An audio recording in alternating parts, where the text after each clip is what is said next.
موبايل أوصيو على فيسبوك سب عند فتش كله بجي جنتي عاد فريندز بلت أو أمو نمن دايك أتسألم تاز دلاز نبر السب سلزي رخوا قدا من دايك يدفونا بقد عبلم إذا خون زلو كواي فادس أول مسحيو أبزو ألو إلو مشد حردرار موبايل مسكافتم سلام دحندو زبل ملأكتي على فيسبوك وصنحهم من دعلا اندابله فتاري مسكن كبل ملسم بستدناجر منفس كم زي تفلتو مستوكستو نسون كم زي فلت حبرام نساقنا زي تفلت أنت خون كادعا نمنتي ريكوست ناي فريند سديد كابلتو بزح كاتا سلازة دليم من البات بجيجا يخون بزخونة صبو يمني الكيلو بزح كاي تقدسة تفانوام كندما نتصبحتو بنقحو نبكال أسب ملأكتي سدد على خيلو كاي تردقو نبقى سديدو دك آسو أتسألم زحقوس بسرات أنزا سدتنتم زي تنقرو ستور مستيراتن زحازت حداس متحف فقري أب جرمن بدراسي دانيال قبرتن ساي نتمرير ناي سهران بحرن قعزو لبيا الناس قرت كلا زي تتقبيتو كبير عم زقات أما قوالن استيتي مودعة أنتاي كونه سامراويتك أبتزتحلالخ فقراوي هوت انتاي وسانت وسن تخون اتاقوال 13 عمتك أم موبايلا انتاي كتريقات رخيبا بوليس جرمن سلمنتاي يوم أبقزا سامي مرمرا كايدوم نايتهم بسنك زي مولادهم تغطتاز بزحهم سبحا دارك كتحقزو إلا قز آمس أتوتو وما حد إرسر رجيرادك إسا خلا سلفا مسرعي انتاي وسنة نسبيتون دوك انقز انت إنو مخادوت انك أمانيو كاب زي بلو نحاو إيروب آمس أتوه زقبرو قود بحر سجير كان عمتاتاي نقبل كان يمزبلوخا انتاي توسن انتاي جيري إداويتك أب جرمن تأسيرو أب سدت مني زبدل زلو أنزان ستور مستيراتن زحازت متحف فقري أب جرمن بزا أدراشا أب كلن هجراتن دحبشا دكوانات كترخبوا وايخم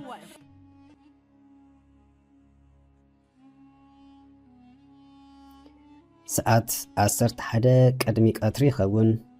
أفلتكني إن بركاد أكندز أكل ملأكتي أنت اللي كتبل زملست له ملأكتي تصنهم باتي بدك أسجمع عينو نزنببو ملأكتي قدي كنتصرالو دليوم عينو تصبو غيرو مسحاسي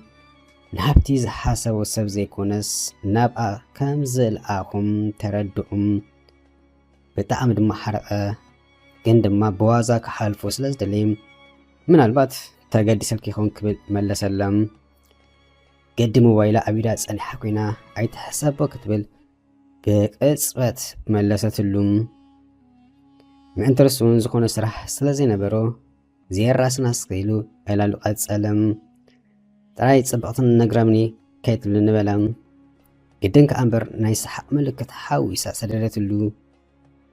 نايوترو تسألوتي كم نقر أرحقني الزبلي مس بلام سلازي رح ألي ديخاتو لنزلخا ملساتلوم سبقت رهبا أيكون كن لبام يخي كبل سدر اللام أمسلكا تجف أن لخا مسبلتوم تدليا دخي كبل سدر الله لهنا يخا مسبلتو نتمجف كبل ملس اللام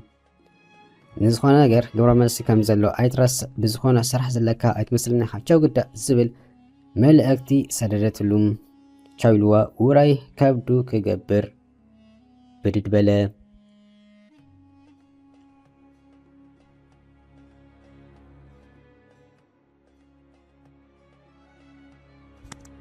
أب حجر بيلجومي زغمت كم سوي تسددو كب حجرو تبقيسو بركاتات سودان ليبيا حيث بحر سجيرو عاد تلان زعتهم يشمو سجيرو بر نميت حجر أب إيروبا كم صغيد والحدا أنداي نبرون أبتشعو جزي مسؤوز نبرو مقوعستو أنا ناب سويزي زخيد أنا دما ناب جرمن هولان دنمارك شودن كال أنكبلو كلهم نسو جناز خونا مرج آي نبرون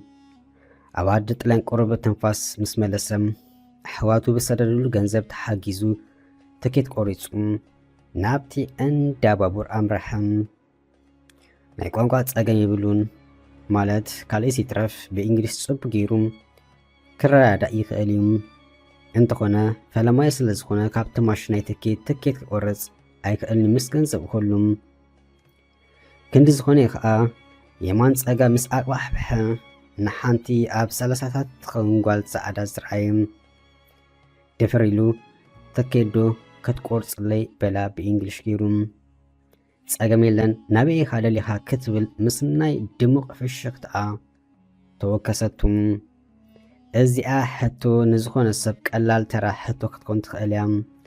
ከም በዓል ንኡ ዝኾነ መደብ ሃገር ንዘይብሎም ሰባት ግን ከባድ ሕቶ እያ። መልሲ ምስ ደምግያ መሊሳ ናበይ ክቆርጸልካ በለቱም። እንተ እዝኑ ካብቲ ከባቢ ሰምዐ ድያ ዋላስ ኣብ ኣፉ መጺሉ ቤልጅም በላ ሕራይላ በቲ ዝሓባ ገንዘብ ገይራ ቆረጸትሉሞም ኣበየናይ ከም ዝስቀል ሓቢራ ተፋኖቱም። ኣብ ቤልጅም ዝፈልጦ ሰብ የብሉን። ርጉጺም ኣሕዋቱ ኣብ ዝተፈላለየ ሃገር ናይ ኤውሮጳ ኣለዉ። እንተኾነ ናብኦም ክኸይድ ካብ ፈለምኡ ኣይመደበን። ከም ዝሓቦ ሰዓት ምስ ኣኸለ ናብቲ ምናልባት ቦሮ ወይ ሕልፍ ክብል ብቲቪ ዝረአዮ ሃገር ክኸይድ ናብ ባቡር ደየበ። ግና በዚህ ሕገ መንገዲ ማለት ከምቲ ኩሉ ሰብ ወረቐት ስለ ዘይብሉ ቅሳነስ ተመልኦ ጉዞ ከም ዘይከውን ርጉጽ ነበረ። ኮፍ ምስ በለ ካልእ ከምኡ ባሕሪ ሰጊራ ዝመጸት ኣብ ጥቕኡ ብተብተብ መጺኣ ኮፍ በለት እሞ ኣዓሚቓ ብምስትንፋስ ኡፍ ተመስገን ኣምላኽ በለት። እቶም ድምፂ ስለ ሰምዐ ግልጽ በለ። ንሱም ባሕሪ ብሰላም ሰጊሩ መሬት ስለ ዝረገጸ ተመስገን ኢልዩ። ተመስገን ቀላል ቃል ትመስል እምበር መሰረት ኩሉ እያ። ብዘለዎ ተመስገን ዝብል ሰብ ዝያዳ እዩ ዝውሰኸሉ። ነቲ ዝተገበረልካ ጽቡቕ ነገር ምምስጋንን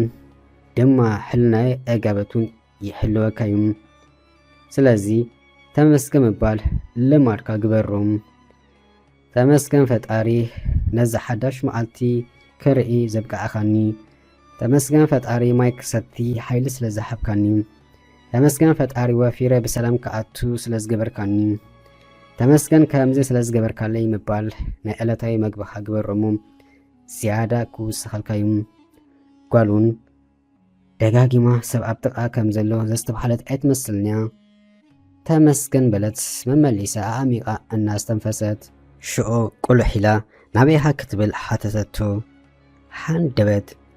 ካልኣይ ግዜ ኣብ ሓፂር ግዜ ዝሰማዕ ሕቶ ናበይኻም? ጉዕዞኹም ናበዩ? እንታይ ንምርካብ እዩ? ክሳብ ሕጂ ኸ ኣበይ በፂሕኩም ኣለኹም ተባሂልኩም እንተትሕተቱስ እንታይ ኮን ይኸውን መልስኹም? ንኣኻ ኮይ ናበይኻ በለቶ መሊሳ። መልሲ ምስኣነት ናበይ ዶ በልኪ? ናብ ቤልጅም ኢሉ ኣጽቀጠ። ጽቡቕ እምበር ኣነ ኸዓ ንጀርመኒ ክሳብ ዝወርድ ብሓንሳእ ንኸይድ ጸገም የለን ኢሉ ትንበለም። ከመይ ከይትገድፈኒ ተሰኪፈንን ይመስለካ? ተመስገን ኣርኪብያ እምበር እናበለት ከላ ባቡር መዓጾ ኣጽያ ጉዕዞኣ ጀመረት።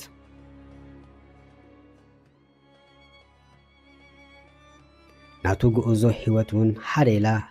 ኣብ ዓዲ ጓና ክትጅምር ማለት እዩ። እንታይ ሓደ ደኣ ዜሮ ኢሉ እምበር ምሁር ይኹን ዘይተመሓረ ፈላጥ ይኹን ኣይኩን ኣብ ስደት ኩሉ ሰብ ዜሮ ኢሉ ዝጅምር። እቲ ሕቶ ግና ካብ ዜሮ ኣበይ ትበጽሕ እዩ? ገሊኡ ሰብ ከምታ ዝነበራ ብዜሮ መመሊሱ እናተራብሐ ክቐጽል ከሎ ገሊኡ ድማ ካብ ዜሮ ተበጊሱ ሓደ ኢሉ ነቲ ሓደ ብብዙሕ ቁጽሪ ኣራቢሑ ኣብቲ ዝለዓለ ወይ ኣብቲ ድሓን ዝኾነ ደረጃ ይበጽሕ። ዓለም ሕብራዊት ክትበሃል ሓቂ ኩሉ ሰብ ጥራይ ነፍሱ ናብዚ ዓለም መጺኡ ክንሱ ኣብ ጉዕዞ ግና ዝተፈላለየ ዓይነት ሰብ ይኸውን። እቲ ዓብይ ሕቶ ግና ንነፍስኻ ክትሓታ ዘለካ ኣነ እንታይ ዓይነት ሰብ ኮይኑ ኣለኹ ዝብል እዩ። ሽዑ ኣመና ደቂስካ እንድሕር ሓሊኻ ወይ ድሒርካ እንተለኻ ተበራበር። ዋላ ንምንታይ ወዲ 50 ኣይትኸውንን ክትበራበር ትኽእል ኢኻ። ትምንታይሲ ፈጣሪ ንዝኾነ ፍጡር ወዲ ሰብ ሓያል ገይሩ ስለ ዝፈጠሩ ነቲ ሓይልኻ ምዝማዝ ግና ናትካወ ናትካ ጥራይ ሓላፍነት እዩ። መዓስ ደኣ ኢታሊ ኣቲኸ በላ ቅድሚ ወርሒ ከም ዝኣተወት ምስ ሓፍታ ጸኒሓ ንሓድሽ ህይወት ንጀርመን ትኸይድ ከም ዘላ ሓበረቶም። ብኸመይ ምክንያት ጀርመን ከም ዝመረጸት ምስ ሓተታ ተፍቅሮ ሰብኣዊ ከም ዘሎ ንኦ ክተረክብ ምዃና ሓበረቶም። ኣይ ስደት በለ ብውሽጡ ኣይ ናይ ሰብ ነገር በለ መሊሱ ድማ ሰብ እግሩ ገና ከይደልደለ ኣብ ሰንፈላል ሕይወት ወይ ጉዕዞ ፍቕሪ ይብል ድዩ ምስ ነፍሱ ተመራመረ መርኣያ ሓይሊ ፍቕሪ ድዩ ዋላስ እንታይ በለ መሊሱ ብውሽጡ ቀፂሉ ኸዓ ምዃን ኣብቲ ኣነ ዝበለ ናይ ሰሓራ ምድረ በዳ እኳ ዝኳሸሙ ዝነበሩ ነቶም ኣብ መንገዲ ዝተፈላለዩ መጓዓዝቱ ዘኪሩ ይዛረብ ዘሎም ክልተ ኣዋልድ ክልተ ኣወዳት እዮም። እተን ክልተ ኣዋልድ ጽቡቕ ጌረን ይፋለጣየን እቶም ክልተ ኣወዳት ግና ልክዕ ከምኡ ኣብ መንገዲ ዝተፈላለዩ ግን ድማ እቶም ኣወዳት ተዋዘይቲ ተጫረቕቲ ስለ ዝኾኑ እናተዛነዩ ብዙሕ ከይተጨነቐ ባሕሪ ሰገረም እዞም ኣርባዕተ ሰባት ግርም ጌሮም ክኳሸሙ ይርኡ ነበረ። እቲኣ ሓንቲ ምስቲ ሓደ እቲኣ መሓዛኦም ምስቲ ሓደ ፍቕሪ ዶ ትብሉ ሓኒታ ወይ ግዜ መሕለፊ ኣብ ዝረኸቦ ኣጋጣሚ ሰብ ብፅምኢ ማይ ጉሮሮኣ እናነቐፀት ብደሮና እናተኣብለኸት ህፃፍ ሒራ ላስቲክ ኣንፂፋ በርበረ በፅቢፃ ንቑስጥ ኣይታ ኣተርኪሳ እናበልዐት ብረስሓት ወይባ ክንሳም ንሳቶም ግና ይስሐቑ ይፃወቱ ጉጅም ይብሉ መሊሱ ኣየ ናይ ዓለም ነገር ዘብል ፍጻሜ እዩ። ፍቕሪ በላ ነታ ኣብ ጎኑ ኮፍ ኢላ ዘላ ጓል እወ ፍቕሪ ብጣዕሚ እዩ ዘፍቅሮ ትፈልጥ ዲኻ ማራኪ ዘጸለኒ ኣቱም ሰባት ኮነ ኢልካ በዓልኻ ጽላለ ትመርጽ ዲኻ እናበለ ብውሽጡ ጽቡቕ እምበር በላ የማን ጸጋም ቆልሕ እናበለ ጠፊኡኩም ዶ ናይ ነገር ዘይሕጋዊ መንገዲ ኣካይዳ በዛ ህይወት ዝሓለፈ ሰብ መቼም ኣይጠፍኦን እዩ ዘረብኣ ቀጸለት ሳንቲም ኣይነበሮን ኣነ ካብ ሱዳን ጀሚረ ክሳብ ጀርመን ዝኣቱ ዝኸፈልኩሉም ሃቀይ ብጣዕሚ ስለ ዘፍቅረ ሓተተቱም እንታይ ክምልሰላ ከምዞም ብዙሕ ፍቕሪ ዘይርድኦም ሰባት እዩ ንዝኾነት ጓል ናይ ምንላይ ተፈጥሮኣዊ ክእለት ኣለዎም ግን ድማ እንተርፎ ክፍቀር እምበር ኣፍቂሩ ኣይፈልጥን እዩ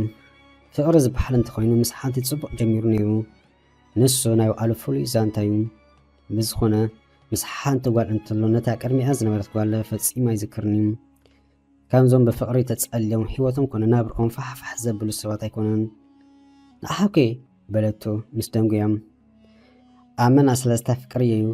ዝኸውን ክብል ነቲ ክትሰምዖ ዝደለይቲ መልሲ ኣስማዓም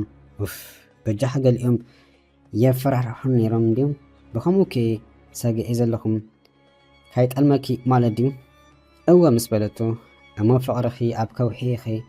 ትዘርዮ ነርኪ ከውሒ ድማ ሰተይ ማይስተ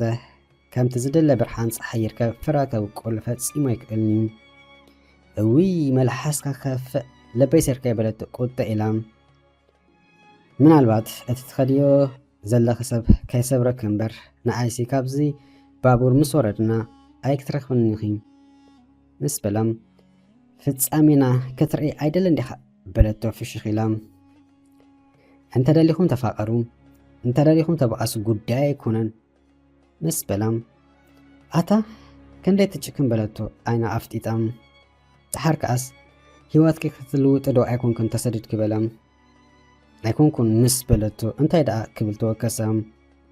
ግዳ ሓቂ ኣነ ኣብ ሃገረይ ሰኣንኮ ይብለይን ከይዶም ኢለ ስኢለ ወፂም በቃ ከም ዝሳገማ ከብቲ ተኸኪቡ ዝጓዓዝ ዘለኹም በቃ ካልስ ተተረፈ ናፍቃር ኢደሊ ክትብልኒ ተጸብ ይበላ ኣላ ንስኻ ንዑ ደኣ ዘይ ኣብ ሱዳን ዝረኸብኩም ካብ ዝገርመካ ቀልጢፈ እንዴ ካብ ሱዳን ኣብ ውሽጢ ሰሙን ክወፅእ ሓሲበ ነይረ ግን ምሻለካ ኣብ ካርቱም ብገለ ኣጋጣሚ ተራኺብና ከይተረድኣኒ ክልተ ወርሒ ደ ገለ ገይረ እንደይ እንታይ ከም ዝገበረለይ ካብ ሽዑ ክሳብ ሕጂ ደድሕሪኡ ዘብዘብ ይብል ኣለኹ በለቶም ምስናይ ፍሽኽተኣም ኣይ ናይ ዓለም ነገር በላ ሕጁን ብውሽጡ ገሊኡ ብማይ ገሊኡ ሰዓም ማይ ይብሉ ደቂ ኣዴ ብሩኻት እናበለ እሞ ፍቕርኹምሲ ናይ ሓፂር እዋን ክብል ሓተታም ከምኡታት እዩ ብዝኾነ ኣድራሻ እሞ ግድን ክንለዋወጥ ኣለና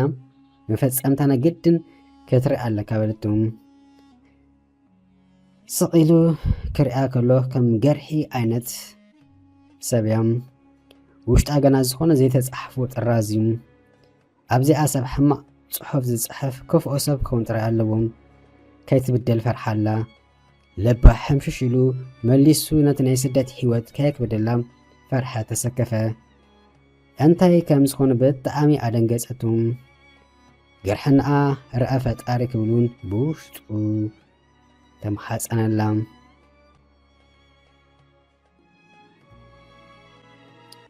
فلما يكديو كتفكري كلخ كبل دما حتى تم فلما يتراي ودي زبحل كمان يفلت النيرة كابت مهرتن جازا تكالكا ألنا نبقو سمبل على سنيرم بزخونة معركة ندقو دلايت أيتخوني نخلو أنقبرلوم زخونة نجر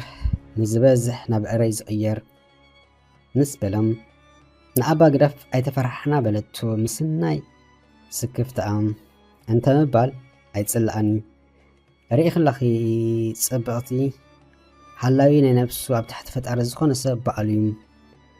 أي أمنا عندي زفكرو مسبلتو على نسخيم فقري أوري استبحالة أينس لزلو أيكونن لبنا سلجدف نمبر أوي بجحات أمت زارب بلتو لبا فرحت النابلام دحان صبغت فترات قرحنا خي فتقاري يرعيلكي النابلا خلوم كنترولو سلازمت لبو حاف كوف بلت تكيت حاتيتو أراغيسو مسكد دما أوف تمسكن أملاك بلا نقولاي نسم بزخونة يداي بحال منكبل بلتو ميكي ولا إيدونا سلامت الناس ردم صبق ليلا ميكي حاويلا ملسو كاي سمعت قاسات أويا باتي مسكو سجر حليفام هاتي ستحقول قولك تأذب جمرات نسو قنا مسوشتو ألال تتحازم سأل لي تسجل بالا يتوحط ألون ألاما زي الكادو سئلكا تقو آزي خابلم مبزحات إيسا بالسدد حيوت وقناتون كغيريون انتنا زي أغنا وحج ناب زبس حيبس حنز عينتو سلز قبرتو لدنس أوم عندبت قنا فقر حق أي طعم ديو كتب اللقاس أمالي سحاتتم كابتي آتي وزنا بار حساب بسم بعد الناوس أنت يلكني بلا سلا زي سمعام حق أي فقر طعمي هلا ليدو بجاكا فقر كالي حوت تفلت دوك بالنحتو أب حتو ملسوم أي فلتم بطر أدر بيتلو كتكون علىكي بزخونم نسخي اندخت استمع أريز اللي خنقر النمبر طعم دي قندما كأنزلو مش علىكا دحاي مسأن أيواز خونو زربس عيد حثني بقى من قبقب أوتي كيليا تراي زمسأني قدي أفكاري أبكرمي كأجل إلواكنو أخمس مسات على ليدو هجبالي منفس أمتهم كرئيت حانت إبلم هجيز بلا زروا متسيخا فيسبوك على كادو ويك وصر تلفون قل أدراغ حتوتات أزنوات اللوم فيسبوك كمزلو ونقرم هابتا موبايل قزيئة داتا مليئة سلزفانوتم موبايلا كفيتا نا فيسبوك آتا حساس إلى رخبتهم أدريكيس تسددت اللوم كم بحادش كابتنات أكاونت واتساد ما نابتناتو كمز آتو بمقبار ناتي ريكوست كمز قبل قبرتمو بزيئة فيسبوك امنا كورنا ركبهم أنبروم زلامس قبرت ناتي أب فيسبوك زنبر سألي ناتي شعو زلو مثلي أنا رأيت أنت بشكر قدعة أنت إخا مثل كابلتهم قد حكي أمن قدي صغيتهم صغيتهم أبزي حمامو مقو أستو أبزي حمو نيرم بفلاي أبرخات ليبيا ناب مخزنات مخدي وتم قال أكند سلفهم كفيتهم نتكرمهم زلو السب زقر قربو سلفهم آتهم ببركم جيرم نتكرمهم زلو سب حقو آساقيهم مستمكين حاف كوف تبلوم أتي أبكرمهم كوف إلو زلو سب أي كيدو زخيد نؤون كموتات سلزقت مسناي حمامو تاساممو بحر سجيروم كل ملو تدميرو خا ولاكو أميلانو قلم علتات انتا قبرم عاصبو زحازو سب مسيلو زنبرم مستادنا دعا بمنتك نراقز آتت سبقت فترات بلا الناس حقا اوي بسمعام عمنات بلا شابلتو مسناي دينغاتي قد حكي من قدي نآخن نوالد إيات أمتي قدامنت نآخن يوحبكن أبصبق بوتان قدم كوفت بلام عودا زبلو تصبق كنكن حاليتن يري أخن حق إندي بلا إيه نأبا ناتكم يحيش امبر نحنا دعا كن أمس نخيل كالن قدا حق إيمان قدس نقولو كفيديو بلاتهم نسوس حق أخي كنداي حتنا يحلوها بزيد اللي تنسأقام زاقات أمان من قدس كفيديو نصلعها كمان أيتمنيلون مسبلام بزخونا أتو مسبلكا نفسها تسأقم بلاتو الناس حقات سابنات كايدي مزايو صبات فترات منفسنا دعا كد حال يبلو نمبر بلام شو أمانقوم سقطا سفنم دحرنا قلت دعا قوزو دما بابور دو مسبلات بولايس نتاوبر ورروام حرمت لبقلت يوم لألو نبور حرامات كي تردو مرحز عن طبط وشتم بفرحي تحمسم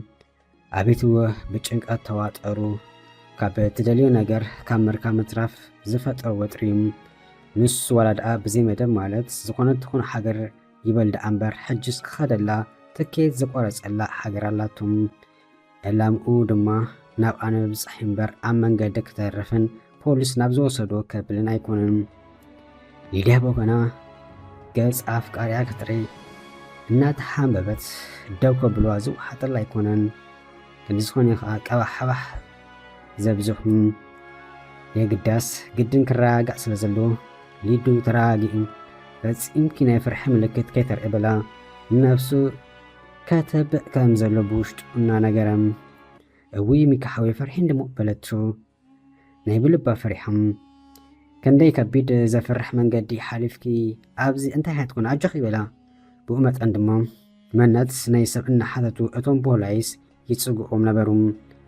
أمانقو بيمانس أقامن زلو بولايس نساتهم زلو كورسن نيسلستا كورس في اللي بتسحم بأمة عندما بفلاي ناي ليدو لبي ديم دمتا الناس مئات داس ناي مرأة انت زتكال نيروم نيسلستا كبرو مشافنات نيرم كي تردأ إيدا سديدا كرو أبيلا نميكي حازتهم تأميتوا السقبلة هذا كورسي مسترفون جنام قدي بابور كتب قصد لياس ولا انتاي ندحرت قص ومقتهم بوليس تملسون أهدسان حتى دما عشابا بابور بقص بلد كلتي عامي أستنفسهم نتمسكوت نيتا بابور كيسا برزفر رح درتو تنفاس باتي زحازتو ايفناتون زلا أورو مستيرقاقو أغنا فنو أبلتهم سمعنندو أفكاري كوين دي ترأيك دعا كند ذكرو أبيل كامحاس بلا الناس حقا أتا لاجز أديو ترأيكا صوفت أوسعا نترحاس أنا درزت تزاربت مليسا خا صوفت أنا حبتو كابزا من قدنا خلفنا ناتي زحبتو صوفت أنا تقبله نسوس حق خأوي تمسكن فات آري بلن أوف تمسكن عبركاتات اللي بيازي ترفكوس أبز كترفوني بلت مليساون كحاتا كندو ليدو كامتي نسخة تفكريو نسخة يفكركري نس حاتا تاميكي تاميتاتو سقبلت ملساك سام اسلاز دالي قدا أنتي ناحوكي بلم ميكي إذا كلو نوعو كبلو كولد النابلكو جانزابي أدمي النات فأخو أفكرنني كبل أي كألني قدا فقرنا أحانتي ودي كاب قولك أنت يزدلي كتب الحتاتتون فقرد عن أي مكباري تفلت دو ودي كاب قول حدن نقر تراي كمزدلي نسو دما كبراتيمو زخون ودي كبراتو يقودل كمزلو أنت استبحيلو كأس النابلة كمزل فلوت قال إنا والد ودي صوتي ركب تراي زبحق بقو زأسر زمسلنا اللوام يخون نبر ودي كابقال زدلي كتخبرو تحيني أخبيرا مستحزو نزل على مسعى كنبريخ أليم هز نتي أخبيرو نزحزن ودي نبر نسو إننا أقن أنا والدن كبرت كتسبب يبلون أتي زقرم قنا أولد زخبركن زفكركن زحللكن ودي قدفكن ناب زحسركن ناب زواردكن ودي ما خاد يخن تمرز حكين دي بلام انتي فليتا يلكني خا ካብ ቦርሳኣ ክልተ ቸኮሌት እናውፅአት ነቲ ሓደ እናሓበቶ ተዛረበት። ከም ሰብዶ ሓደ ነገር ክምዕደኪ ወዩዳ ንዘፍቀረት ልቢ ጓል ኣንስተይቲ ኣይትምከሪ ነገሩ እምበር ዝሓሰብካዮ ዶ ተዛረብ በለቱ። ግዲ ሓቂ ካብ ብልባ ንዘፍቀረት ጓል ካብ ምምዓድ ካብ ኢጣሊ ናብ ቤልጅየም ብእግረይ ምኸድ ኣለኒ። እቲ ምንታይሲ ዝበልካ ዋላ በል ናብ ጉድጓድ ሸሎ ከም ትብል እናፈለጠት ኣይትሰምዓካን እዮም። ንዝኾነ ንእንታ እንዳሕርአይ ከይትጉድኢ ፍትወትኪ ኣቀንግበረሉ ምስ በላ ኣንታ ሓደ ኣፊቱ ገዲፈካ ዶ ክወርድ ኣፈራሪሕካ ነንበር መየትካ በለቶ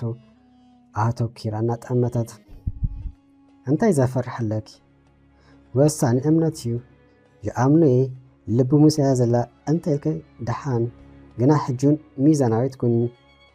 ኩሉ ነገር ኣመና ዝበዝሕ ናብ ዕረይ ዝቕየር ድሓን ሚኪ ኣርእስቲ ንቐይር ቤልጅየም ሰዓትኻ እንታይ ክትገብር ኢኻ በለቱ። ግዜን ዝመፅኹ ቁሩብ ፍልጠት ኣለኒ ክውስኸሉ ተማሒረ ኣብ ዝበፅሕ ክበፅሒ ሽዑ ይምርዖ ሓደረ ይገብር ንስኻ ክብል ሓተታም ፅቡቕ መደብ ዘለካ ኣነ ደኣ ኣፍቃርኤ ሓራይ እንተይሉኒ ቀልጢፈ ሓዳር ክገብር ዝደሊ ምስ በለቶ ከም ዝርእየኪ ዘለኹ ገና ንእሽተኺ ካልእ ዝተተረፈ ምሽ ኣሎ ቁሩብ ከተመሓሪ ገለ ዘይትፍትን እዩ ትምህርቲ ገለ ኣይተስማዓኒ እንታይ ኣብስ ድለይተይ ምስ ኣፍቃርኤ ምንባር ጥራሕ እዩ ሃላሊዱ ትፈልጢ ህይወትኪ ድሕሪ ገለ ዓመት እንታይ ከም ትመስል ክርኢ ብጣዕሚ ተሓንቲ ካብ ዛባበሩ ምስ ተፈላለና ድሓይ ከይንጠፋፋእ ምስ በላ ኣነ እውን ከመይ ዝበለ ሓደር መስሪተ ከርእካ ስለ ዝደሊ ድሓይካ ክህብኣነ ይደልን እሞ መሓዙት ኮይና ማለት ድዩ በላ ሚኪ እናሰሓቐም። ከምኡታት እዩ ሚኪ ተዛረባይ በለቶ ምስናይ ድሙቕ ፈሽኽተኣም። ግዲ ሓቂ ሓደ ነገር ዶ ክብለኪ በላ ይሰምዓካ ኣለኹ ዝዓይነቱ ምስ ጠመልቱ ኣነ ኣፍቃሪት ክሕዝ እንተኮይነ እታ ጓል ዝኾነ ወዲ መሓዘ ክሕሎ ኣይፈቅድን ወይ ድማ ዘለዋ እንተኮይኑ ክሕዘ ኣይመርፅን ምስ በላ ይሄ ደኣ ሚኪ ሽግር ኣለዎ ዲ በለቱ። ኣለዎም ፈረቓን እዞም መሓዙት ኢና ዝብሉ ኣወዳት መሓለውታ ኮይኖም ይስምዑኒ ማለት ገለ ብክ ወይ ፍሕፍሕ ዝፍጠር ኣጋፊሖም ናብ ረብሖም ዝቐይሩ እዩ ዝመስለኒ ማለት ምሽ ኣላኪ ክሳብ ተፈላለስ ዝፅበይ ሰባት ገይረ ዝቆፅሮም እቲ ምንታይሲ ዋላ ደኣ ወዲ መሓዛይ ይበለ እምበር ውኢሉ ሓዲሩ ፍትወት ከም ዘለውስ ርግፅ እዩ። ንሳ ነዚ ተረዲኡ ዋዲ ከይተረድኣ ትፍልጥ እያ። እዚ ማለትካ ኣሻቡ ነቲ ኣፍቃሪኣ ክትክኦ ኣይትፀገምን እያ። እዚ ማለት እውን ናበዩ ዝወስደካ ኣማራጭታት ኣለኒ ናብ ዝብል ስለዚ ኣብ ክንዲ ነቲ ዘጋጠም ሽግር ምፍታሕ ናብቲ ዝፅበያ ዘሎ መሓዛይ ትብሎ ክትከይድ ትኽእል እያ። በቲ ኮይኑ በቲ ሽሕ ግዜ ወዲ መሓዛይ ይበል እምበር ቀልጢፉ ድሒሩ ፍትወት ኣብ ልዕሊኣ ከም ዘማዕብል ፍሉጥ ምስ በላ ወሳኒ እምነት እዩ ዝኣምና እንተኮይኑ እንታይ ፀገም ኣለዎ ምስ በለቱ እምነት በይኑ ኣካል ኣይኮነን። መኪና እናተጓዓዘት ከላ ኩምራ እምኒ ኣብ ቅድሚኣ ምዝፀንሓ ሃቀይ ክትሓልፍ ኣይትኽእልን እያ። ንቐድም እቲ እምኒ ክፅረግ ኣለዎ ሽዑ ብዘይ ሓርጎፆስ መንገዳ ትቕፅል ሓቀይ እምነቱ መካልፍ ዝኾኑ ነገራት ክእለሉ ይደልዩ። እውይ ሚካሓወ ከተዛረብ ምስ በለቱ እንታይ ስከይፈርሕ ኣለኹ ኣፍቃሪህ ገሊፍኪ ሚኪ ምኪ ካይትብሊ ምስናይ ሰሓቑ ተዛረበ ኣይውረድ እቲ ክትዛረቦ ዝፀንሓካ ሓቂ ኮይኑ ማለት ኮይኑ ምስ በለቱ ኣጆኺ ምስ ተፈላለና ብጀካ ነይረ ዳሓይ ክምሕታት ጥቡቕ ዝኾነ ርክብ ምሳኺ ኣይክፈጠርኒ ምስ በለም ኣብ መንጎኦም ንገለ ደቃይቕ ስቕታ ሰፈነ። መሊሶም ቁሩብ ምስ ተጓዓዙ ክሽን ስለ ዝደለየ ናብ ሽቓቕ ገጹ እናኸደ ከሎ ክልተ ኣዋልድ ፀዓዱ ኣሚራን ዕላል እናሰሓቓ ምስ ተዓዘበ እግሪ መንገዱ ፍሽኽ ኢልወን ሓሊፉ ሽቓቕ ተጠቂሙ ምስ መፀ ሃይ በለቶ እቲ ሓንቲ ፃዕዳ ጓል ሃይሉ ደው በለም ብኡ ኣቢሉን ኮፍ መባሓልቱ ገዲፉ ምስአን ኮፍ ኢሉ ዕላሉ ሓዘም ኩሉ ኣብ መጻጽኡ ድማ በብሓደ ነገረን ናበይቲ ሃገር ይኸይድ ከም ዘሎ ሓበረን። ኣብዚ ቋንቋ ሓጊዙ ወይም ገለገለ ሰባት ቋንቋ እንታይ ይዓብስ እዩ ክብሉ ይሰምዕ እዩ። እቲ ዝዓበየ ሓብቲ ኣብዚ ዓለም ግን ቋንቋ እዩ። ናይ ዝተፈላለዩ ሃገራት ቋንቋ ምፍላጥ ነገራት ኣፍኪሱ ሕጉስ ህይወት ክትነብር ይሕግዘካ እዩ። ሰኣን ቋንቋ ምፍላጥካ ብዙሕ ነገር ክትከስር ትኽእል ኢኻ። ስለዚ ዝኾነ ሰብ ኣብ ዝኾነ ሃገር ይሓሉ ብዘይገድስ ልዕሊ ኩሉ ኣብ ቋንቋ ክግደስ ኣለዎ። እቲ ምንታይሲ መሰረት ኩሉ ክኸውን ስለ ዝኽእል ይኪውን ሳላ እንግሊሽ ዝዛረብ ዋላ እኳ እተን ክልተ ፃዓዱ ናይ ጀርመን ቋንቋ ዝዛረባ እንተኾና ብእንግሊሽ ክረዳድአን ዘይተፀገመ ምስአን ክዕልል ፀኒሑ ዘድልዮ ሓበሬታ ናይ መንገዲ ሒዙ ክልተ ዝሓብኦ ሜለ ማለት ትፋሕ ሒዙ ናብ ሊዱ ተመልሰም ኣታ ግናይ ኣሻቐልካ ንበር በለቶ ብደስ ዘብል ኣጣመታ ድሮ ክትናፍቕኒ ጀሚርኪ ምሽ ኣነ ኢለ ተዛሪቤ ዝኾነት ዝቀረበት ንጓል ቀልጢፍያ ትፈትወኒን ተኣምነንን ኣላንስኻ ኣይተሕሰበ በለቶ እናሰሓቐት እቲ ጽቡቕ ነገሩ ኣነ ንዝኾነት ጓል በዲል ኣይፈልጥኒ ግና ጽቡቕ ሓሊቲን ጽን ኢለ ናይ ምስማዕ ክእለቴን እንተተረዲኡ ወንዲ ከይተረድአን ይፈታኒን ኣነ እዚ ይርድኣን ኣይነበረን ብገለ ድሕሪ ክንደይ ምስ ዝረኽበን ንስኻ ሓደ ዘይትርዳእ ኮንካ እምበር ይፈተውካ ነይረ ብኣኻ ድማ ተሓሲ ክብላ ይናሳሐን እምበር ኣነስም ኮነ ኢለ ዝበደልክዋ ጓል የላን ይጀሓር ኣይኮንኩን ዘለኹም ናይ ብልቤ ዘጋጥመኒ ዝነገረከ ዘለኹ ምስ በላም በላ ኣነስ ከምኣተን ኣይኮንኩን ኣይትሕሰቦ በለቱ ግና ክሳብ ሕጂ ኣፍቃሪኺ ደሓይካ ይገበር እንታይ ኮይኑ ክብል ሚኪ ሓተታም ምስ ወረድኩ ክድውለሊ ተረዳዲእና ምስ በለቱ ሃራይ ልድሉ ስቕ በለ ፀኒሕ ግና ክሓተክ እንዶ ድንግልና ኣረኪብከ ድኺ ክብል ሓተታ ዝሓፈረት ክትመስል ድንንን በለት ፍሉጥ ኣረኪባተ እናበለ ከሎ ድንግልና ዲኻ ዝበልካ ሚኪ ሓወይ ኢላ ምስ ጠመቶም እወ ከምታ ዘርኢክ ዘለኹ ልብኺ ብኣፍቃሪኽ ዝተሰለበት እያ ትመስል ዘፍቀረት ልቢ ጓል ኣንስተይቲ ድማ ዝኾነ ነገር ካብ ምግባር ድሕሪ ትብልኛ ስለዚ ከመይ ክምስኺ ክብል ደጊሙ ሓተታ ሓቂ ክዛረብ እንተኾይኑ ደኣ ድንግልና ኣረኪበ እዩ ግዳ ሓቂ እቲ መጀመርታ ነክፈርጊ ኢለ ነይረ ግና ኣይተፍቅርንን ንዓይ ኣይተኣምንን እናበለ ዘረባ ምስ ኣብዝሐ ኣረኪበ ኢለ ስቕ በለት ኣላሊዱ እሞ ትተኣስዶ ዋላስ እንታይ ኢሉ ምስ ጠመታ ትተኣስዶ በልካ እንድዒ ኣነ ጥራይ ድ ክትተኣስ ዋላስ ከምዚ ከማይ ዘተኣሳ ብዙሓት ኣዋለድ ይሕሉ ኣይፍለጥውን ናይ ምተኣስ ሰዓት ዶ ትብሎ ምክንያቱ ምዝፈትዎ ሰብ ስለ ዝወኣልኮ ግና ስለምንታዮም ሰባት ኣብ ድንግልና ዝግደሱ ክትብል ሓተቶም እዚ ኣብን ከቢድ ሕቶ እዩ ግና ብናተይ ርድአት ክምልስ እንተኮይነ ኣብ ብዙሓት ሕብረተሰባት ብፍላይ ድማ ኣብቲ ልሙድ ብሓላየ ክብርታት ዘለዎም ከም ኤርትራ ዝኣመሰለ ሃገራት ድንግልና ከም ዓብይ ነገር ተገይሩ ይውሰድ እዩ እዚ ድማ ብሰንኪ ዝተፈላለየ ሃይማኖታዊ ባህላዊ ማሕበራዊ ምክንያታት እዩ ናቶም ቀንዲ ሰባት ድንግልና ኣገዳሲ ኢሎም ዝሓስብሉ ነጥብታት በዚ ሰብ ክንገልጾ ንኽእል ቀዳማይ ሃይማኖታዊ እምነት መብዛሕትኦም ሃይማኖታት ንኣብነት ክርስትና ይኹን ምስልምና ፆታ ይርከብ ካብ መርኣ ወፃኢ ከም ሓጢኣት እዮም ዝርእዎም ድንግልና ምሕላው ማለት ንኣምላኽ ምእዛዝን ነፍስኻ ብንፅሕና መዕቀብን ከም ዝኾነ ይእመን እቲ ካልእ ባህላዊ ክብሪ ኣብ ብዙሕ ባህልታት ድንግልና ናይ ሓንቲ ጓል ናይ ስድራኣ ክብሪ ተገይሩ ይውሰድ ሓንቲ ጓል ድንግል ኮይና ክትምርኦ ከላ ንስድራኣ ዓብይ ሓበን ከም ዝኾነ ይሕሰብ በንጻሩ ድንግልናኣ ዘጥፍአት ጓል ንስድራኣ ሕፍረት ከም ዘምፅአት ተገይራ ክትረአ ትኽእል እያ እቲ ካልእ እምነቶን ተኣማንነትን ገሊኦም ሰባት ድንግልና ናይ ስለልቦናዊ ድልውነት ተኣማንነት ምልክት ገይሩ ይርእዎም ሓደ ሰብ ክሳብ መርኣ ድንግልንኡ እንተዓቂቡ እቲ ሰብ ዓብይ ዓቕሊ ከም ዘሎ ይእመን እዚ ድማ ኣብቲ መጻኢ ሓዳር ዝያዳ እምነት ክሕሉ ይገብር ዝብል ርድኢት ኣሎም ክቐፀለ ተአናዊ ስግኣት ብውሑድ መዳይ ድማ ድንግልና መዕቀብ ካብ ፆታ ርክብ ዝመሓላለፉ ሕማማት ከምኡውን ካብዚ ተደለይት እንስን ምክሓል ከም ውሑስ መንገዲ ይረአዩ ዝተፈላለዩ ርድኢታት ናይ ሰብ እውን ኣሎ ይኹን እምበር ኣብዚ ሕጂ እዋን ሰባት ብዛዕባ ድንግልና ዘለዎም ርድኢት እናተፈላለየን እናተቐየረ ይመፅእ ከም ዘሎ ይግለጽ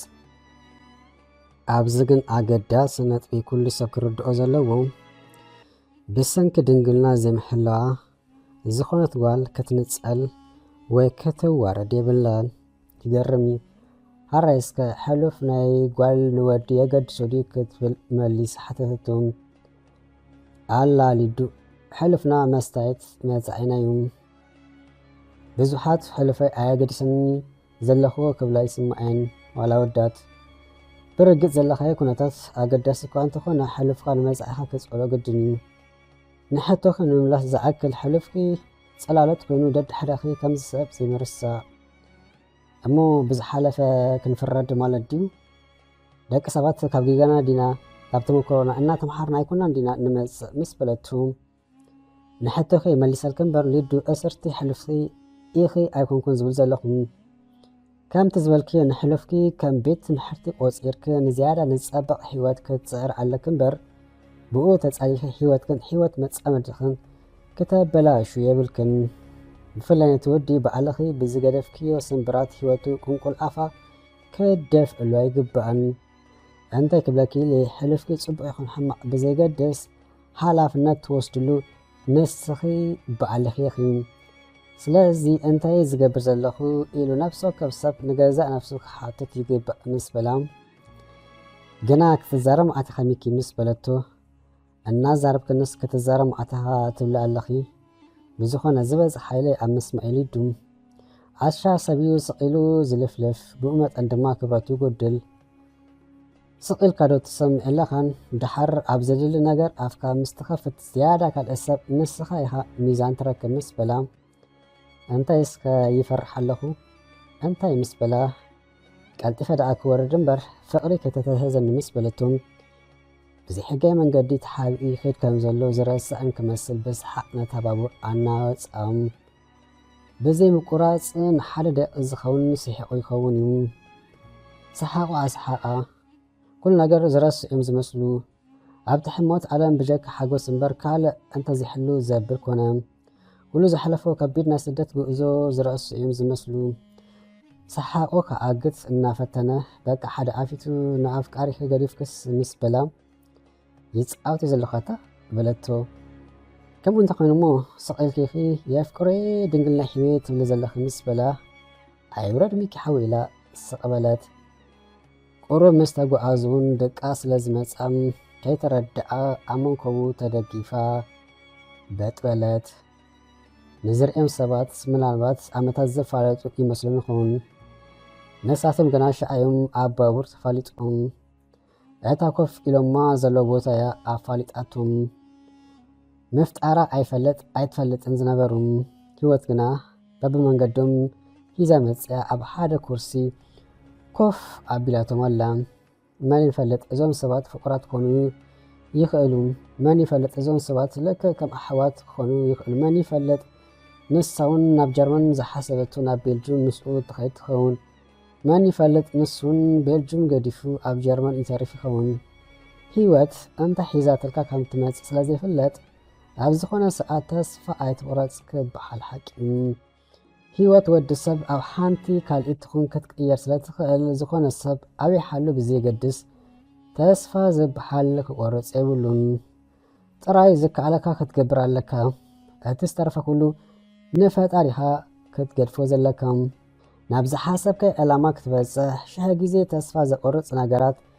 የጋጥምካ ሰዓቱ ምስ ኣኸል ከም ዝኾን ፈሊጥካ ክትደራገም ኣለካ እምበር ፈፂምካ ተስፋ ክትቆርፅ የብልካን ሰዓቱ ምስ ኣኸለ ከም ዝኾን ግድን ክትኣምን ኣለካ እቲ ምንታይሲ ዝኾነ ነገር ካብ ኣተሓሳስባና ስለ ዝጅምር ዓለም ድማ ዘውፃዕናዮ ዝሓሰብናዮ ቃላት ደጊማ ትሕበና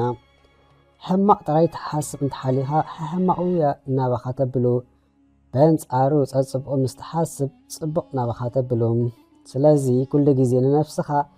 ኣገዳሲ ሰብ ከም ዝኾንካ እና ነገርካ ብተስፋ ተጓዓዝ ብኡ ኣቢልካ ድማ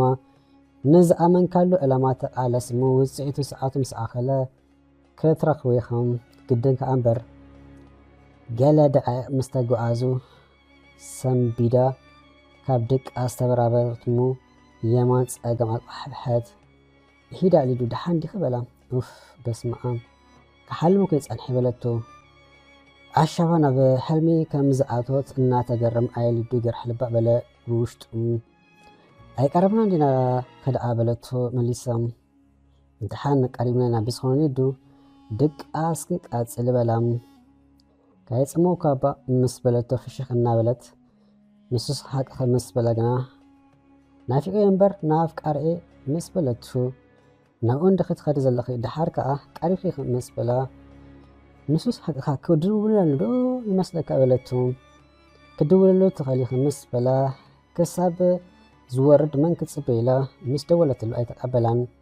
داقي ما يتقبلان سلسا يتقبلان كترب اكتب الجنام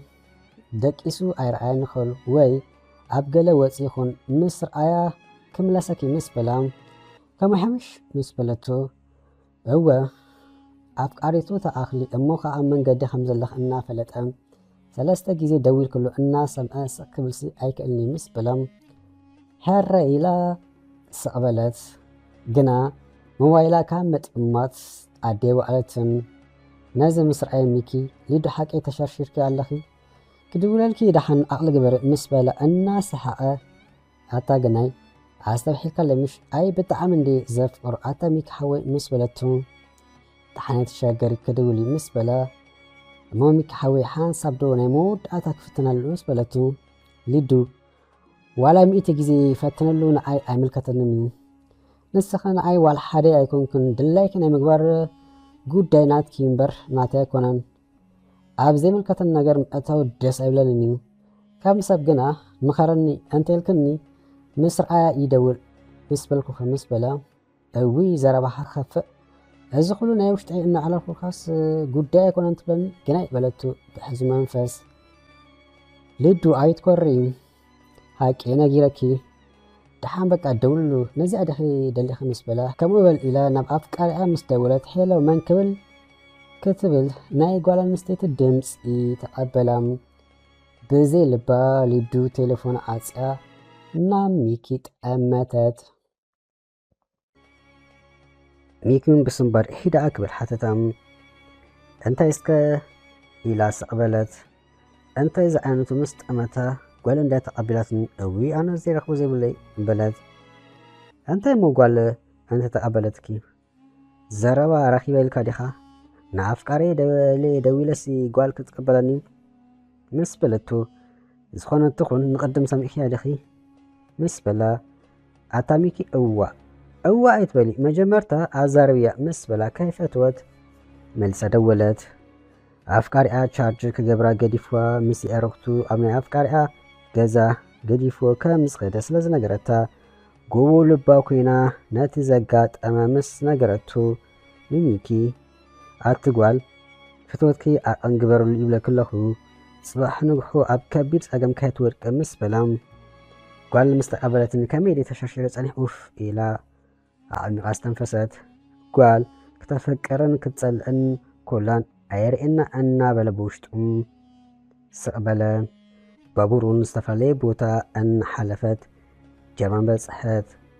ليديا اب جرمان كترخلو نسون بابور قيور نبلجو خير كوردالو تطنقي اوم يمان صغاب انار اي وردوم يكون بر ورد كبلو جرمان بوليس نت انداور خبون حدو كنم نخمزي كم اتوم زامسلو حبيم زخدو زنبرو ليديا حويس كون انا غففتو حيزومم خدو خلوم نسو غنا አጋጣሚ ምስተን አብቲ ባቡር ስተላለን አውለት ሰዓዱም ንሳተን ወሪደን ስለዝ ነበራ የአልሳን ዘበበረ ገዲ መስዓተን ማሲልዎም ገዲፎሞ እንበር ቤልጁም ዝበለ ጀርመን መስታርፈኔሩም በዚህ አምስ ሊዳ ጥዑይ ገሮም ቻውካ ከተባሓሉ ተፈላልዩም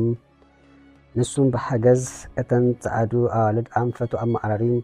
ባቡር ደይቡ እና ቤልጁም ገጹ ተወንጨፈም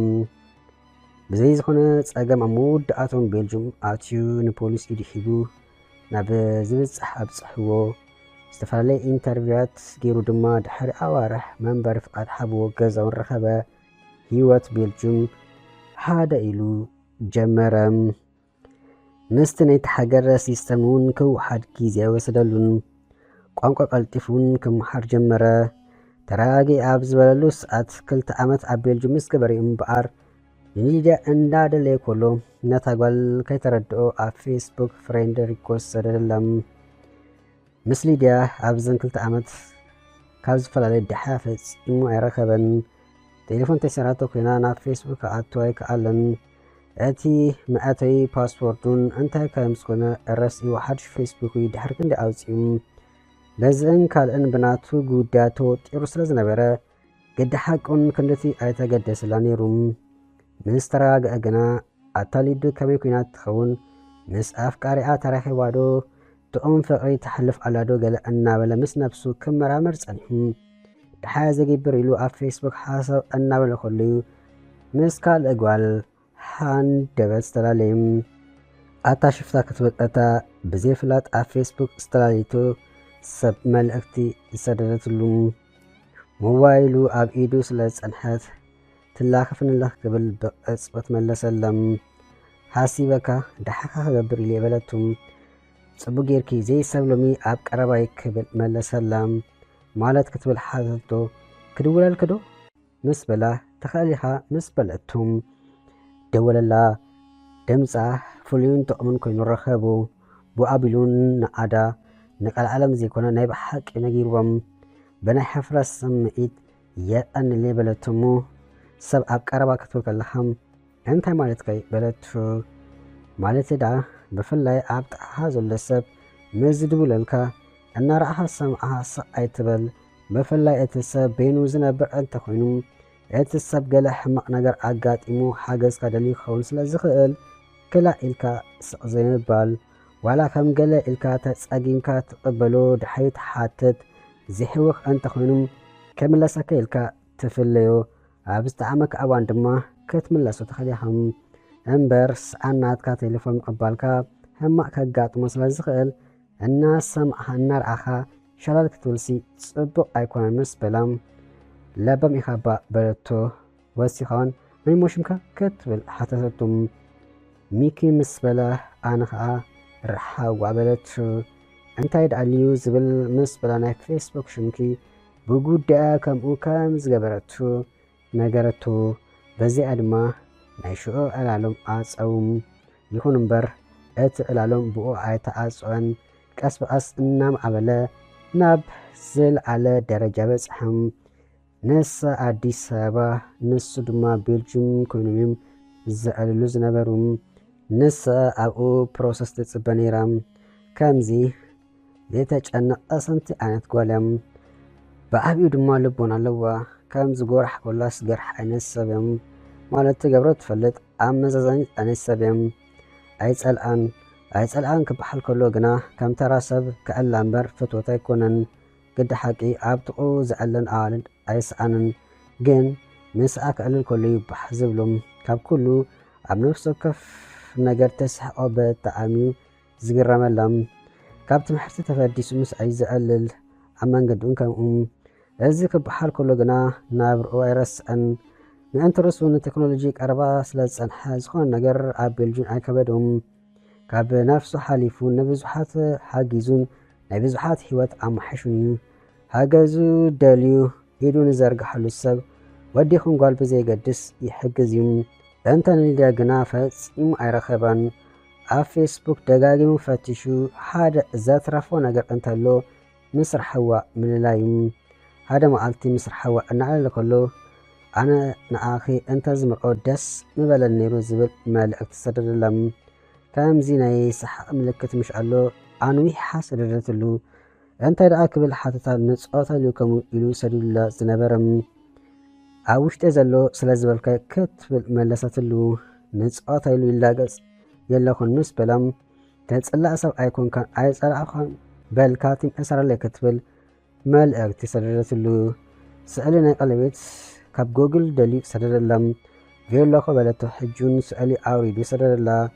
ባላን ቬሎን ዝገበሩ ስእሊ ሰደደትሉሙ በል ተመርኢና ኣለና ዝብል ሰደደትሉ ምስናይ ሰሓቅ ምልክታ ርሓዋ ጸልቲ ቻው ግዳይሉ ንሽኡ ተፋነዋ በቃ ካብ ሽኣኒኖም ምስ ኣእላን ንእላል ኮነ ብጀካ ሰሓቅ ዋል ሓደ ክፉእ ይኹን ተንኮል ኣይርአላን ገረም ካብ ጽሞ ኣገላግላቱ ድማ ረጉፂ ኣብ ጥቑ ሰብኣይ ሰኣንን ግን ካብ ዕላምኡ ከየስተናኸል ምስ ርሓዋ ብርሑቕ ክኣልል ዝመርጽ በልስከ ስእልኻ ስደደለ በለትሹ ኣብ መንጎ ዕላሎም ሓደ መዓልቲ ከየዳገመ ስደደላ ንኣትክኸ ክብል ድማ ሓተታ ኣነ ስእሊ ምስዳድ ኣይፈቱኒ ክትብል መሊሳትሉ ብዙሕ ኣየጨነቐን ብጀካ ውሑዳት ናይ ቀደም ስእሊ ኣብ ፌስቡክ ኣይርአላን ግን ከምዞም ስእሊ ክባእ እናበሉ ዝርብሹ ኣወዳት ኣይኮነን ግዲ ምስኡ ክትዕልል ከላ ይብርሓ ኮይኑ ንሳውን ኣብ ጥቓ ብዙሓት ሰባት ዝዕለሉ ከሎ ምስኡ ክትዛረብ ይዝቐላም ተሰሓቅ ትፃወት ዝተፈላለየ ኣርእስቲ ተምፅእ ዋላ ንሱ ዘረባ ጠፍኢዎ ክንስዩ በቃ ዕላል ፈጢራ ነቲ ዝተዝሓለ ሓዋሁ መሊሳተና ክሱም ኣመና ግና ፈርሓላ ብምሂር ምልማደ ኣብ ከቢድ ፍቕሪ ከይትወድቕ ተሰከፈም ሚኪ እንትርፎ ዕላል እምበር ኣብ ልዕሊኣ ዝኾነ ካልእ ስምዒት ኣይነበሮን ኩነታታ ቀስ እናበለ ክዕዘብ ከሎ ናብ ፍትወት ገጻ ትኸይድ ስለ ዝነበረት እዩ ዘፈርሓላ ጓል ትፈተውካን ኣይትፈተውካን ብኸመይ ትፈልጥ ክብሉን ስለ ዝሰምዐ ኩሉ ኣተኣሳሲሩ ናብኡ ገጻ ናይ ባሓቂ ትኸይድ ከም ዘላ ኣይተጠራጠረን ፍልሊ ትፈተውካ ጓል ዘይትፈተውካ ጓል ንምፍላጥ ብዙሕ ምርምርን ውራድ ደይብ ዘድልዮ ጉዳይ ኣይኮነን ልቢ ሒብካ ምስ ትበሃል ጥራሕ ዘድሊ ናይ ባሓቂ ኣብ ልዕሊኻ ተገዳስነት ዘለዋ ጓል ብዝተኸኣላ መጠን ናባኻ ክትቀርብ እያ ትደሊ እምበር ክትርሓቕ ኣይኮነትን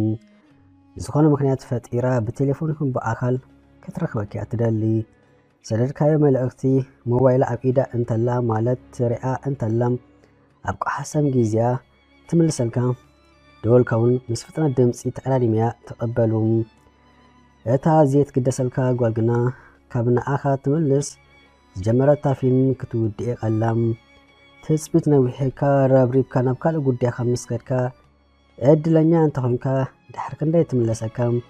እንተዘይ ኮይኑ ከይተመለሰትካ እውን ስቕ ክትብል ትኽእል እያ እዚ ሓደ ክልተ ግዜ ከም ተራ ነገር ክውሰድ ይከኣል ይኸውን እዩ ንዝበዝሕ ግና ምዜሮ ተገዳስነት ክፅብፀብ ይኽእል እዩ ናይ ብሓቂ ትፈተውካ ሰብ መልእኽቲ ሰዲዳትልካ ክንሳም ንዘይትምለሳ ደጊምያ ትሰድድ ወይ ትደውል እምበርከ ልባ ምሳኻ ስለ ዘለዎም እቲ ሓንቲ ግና ክጅመሩን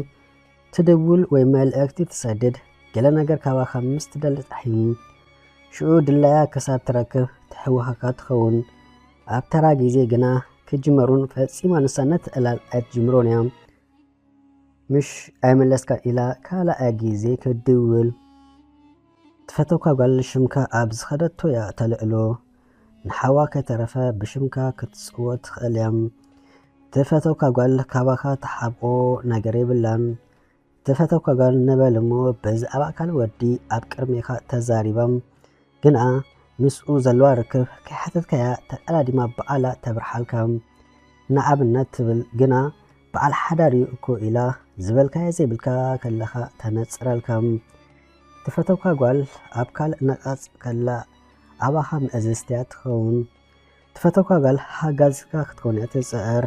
ትፈተውካ ጓል ዋላ ተፀጊማ ከላ ክትረኽበካ እያ ትፍትን ኩሉ ትገብሮ መደባቱን ንዓኻ እናሓሰበት እያ ብገለ ድሓይ ምስ ተጠፍአ ድማ በሚስኮላትን መልእኽትን ሞባይልካ ይመልእ እታ ዘይትግደሰልካ ሰብ ድሕሪ ኣዋርሕ ድሓያ ክትሰምዕ ትኽእል ኢኻ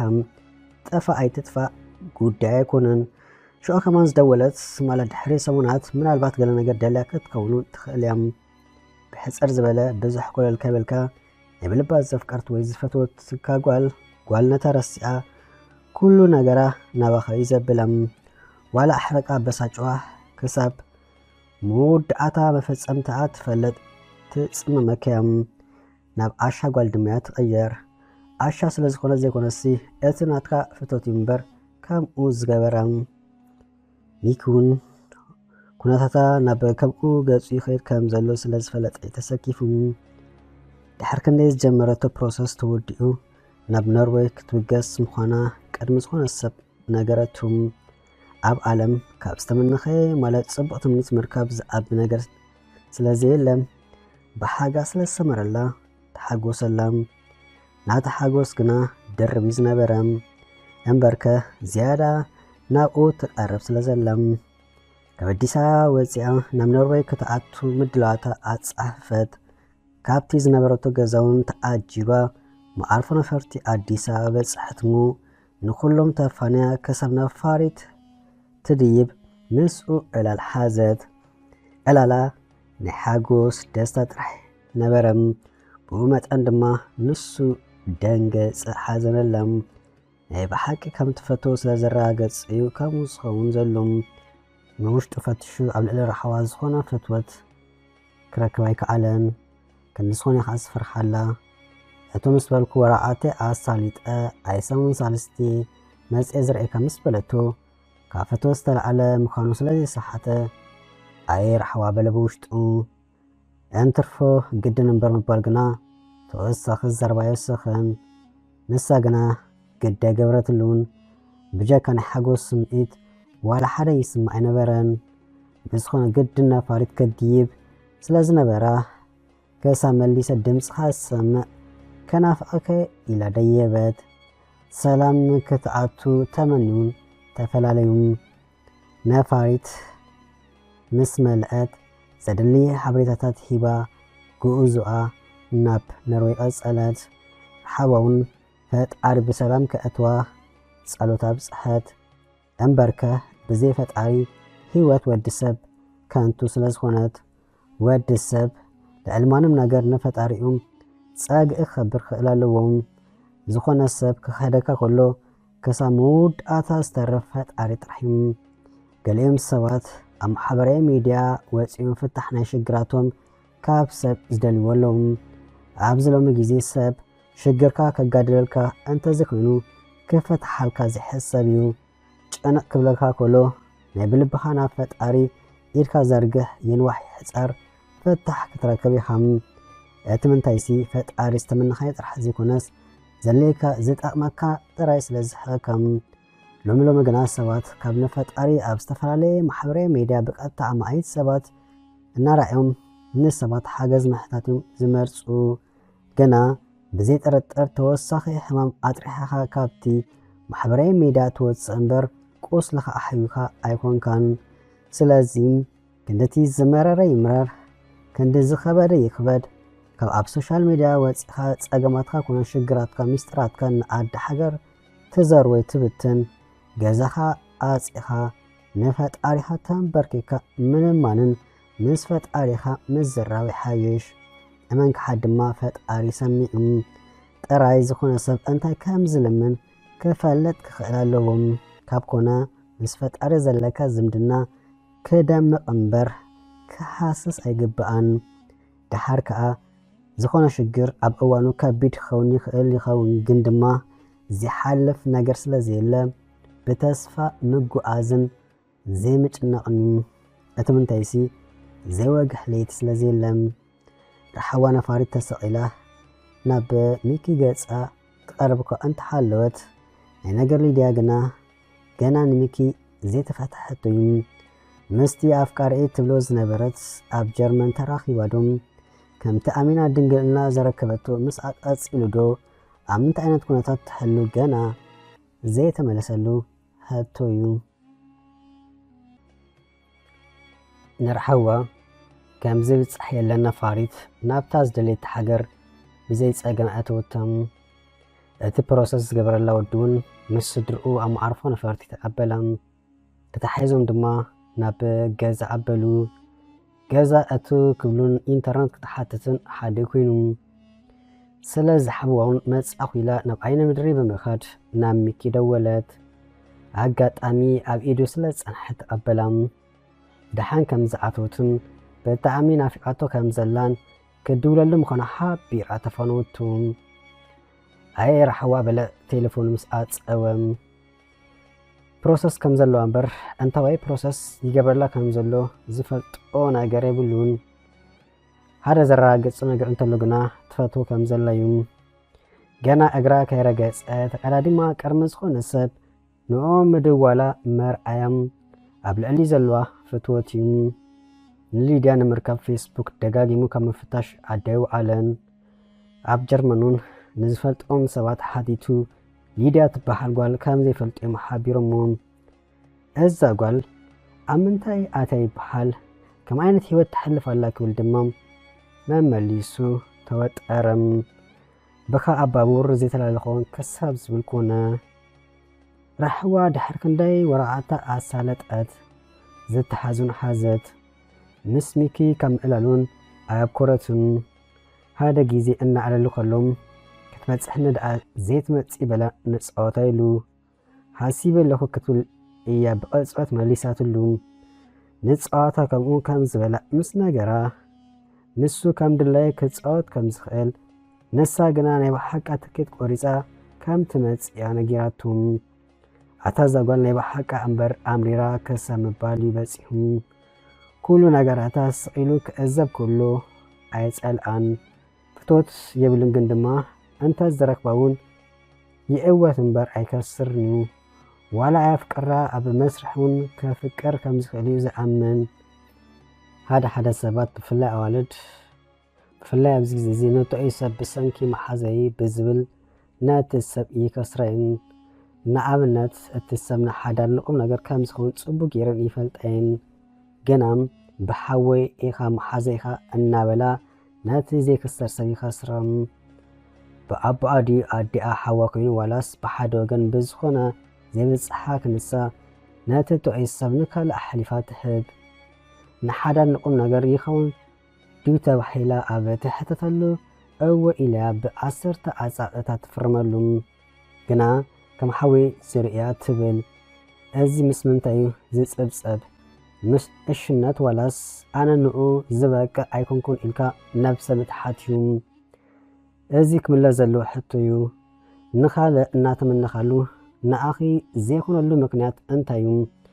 وش تخيطو إيسب إيو أنا بلكي زيتون يو مكنيات أنتايوم موخا بعلو فرسيك ألخو أنا بلكي زيركا فقري مسؤو يولين نابزبل ناتبيخا تملس يكون مبر محازو زخونكو إلكو سلاز فتخيوم زيفتو سب زم محازو السب نتقم قديفكا أي ترعين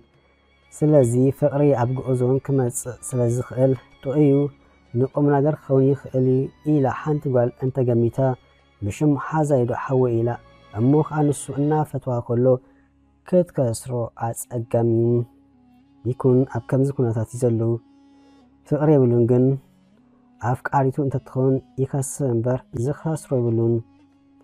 رحاوة اون نقوم نقر حدار تخون قوال سلزكونات كي خاسر اون مرجع يكونن حارة زي تملسلو حتو قنام اتزمت عصب انتواي سبليم بز عباناتو قداي زي سالت الله سبزخونا اي بلدفون نسون انتواي يلو اي حاتتن قنا نعا يو زي حاتتن بر اوشتوس نقو يحاتو لهم ماني تودي كي تردعون عمانقو سب يربش كحلو تسكفم مباركة حدا جيزي هم أنا قرات سلسم مساعتوا شاندحاتو قديفاتو زعينت ورا كابتي زيتسال أو زراويوم قد حاكون برحسب ناس إخا نتخندي سعارتات زرس سلكاسب عبزبت صح بس أحكا كيشن دخول صبو أيكونان بدحريون تقيمو كاكتنا برايت قلني هم هلنايك أسانات أي تركبني هم سلازي زكونة تقول بحاجي أتي تخدو زلا حجر زيكونس بحاجي أتي بروسس زجر الله سبك حلو علوهم أتوم أوداتو زي نفسهم كمسلي ولون زي بالك علني زي كون كايو كمزي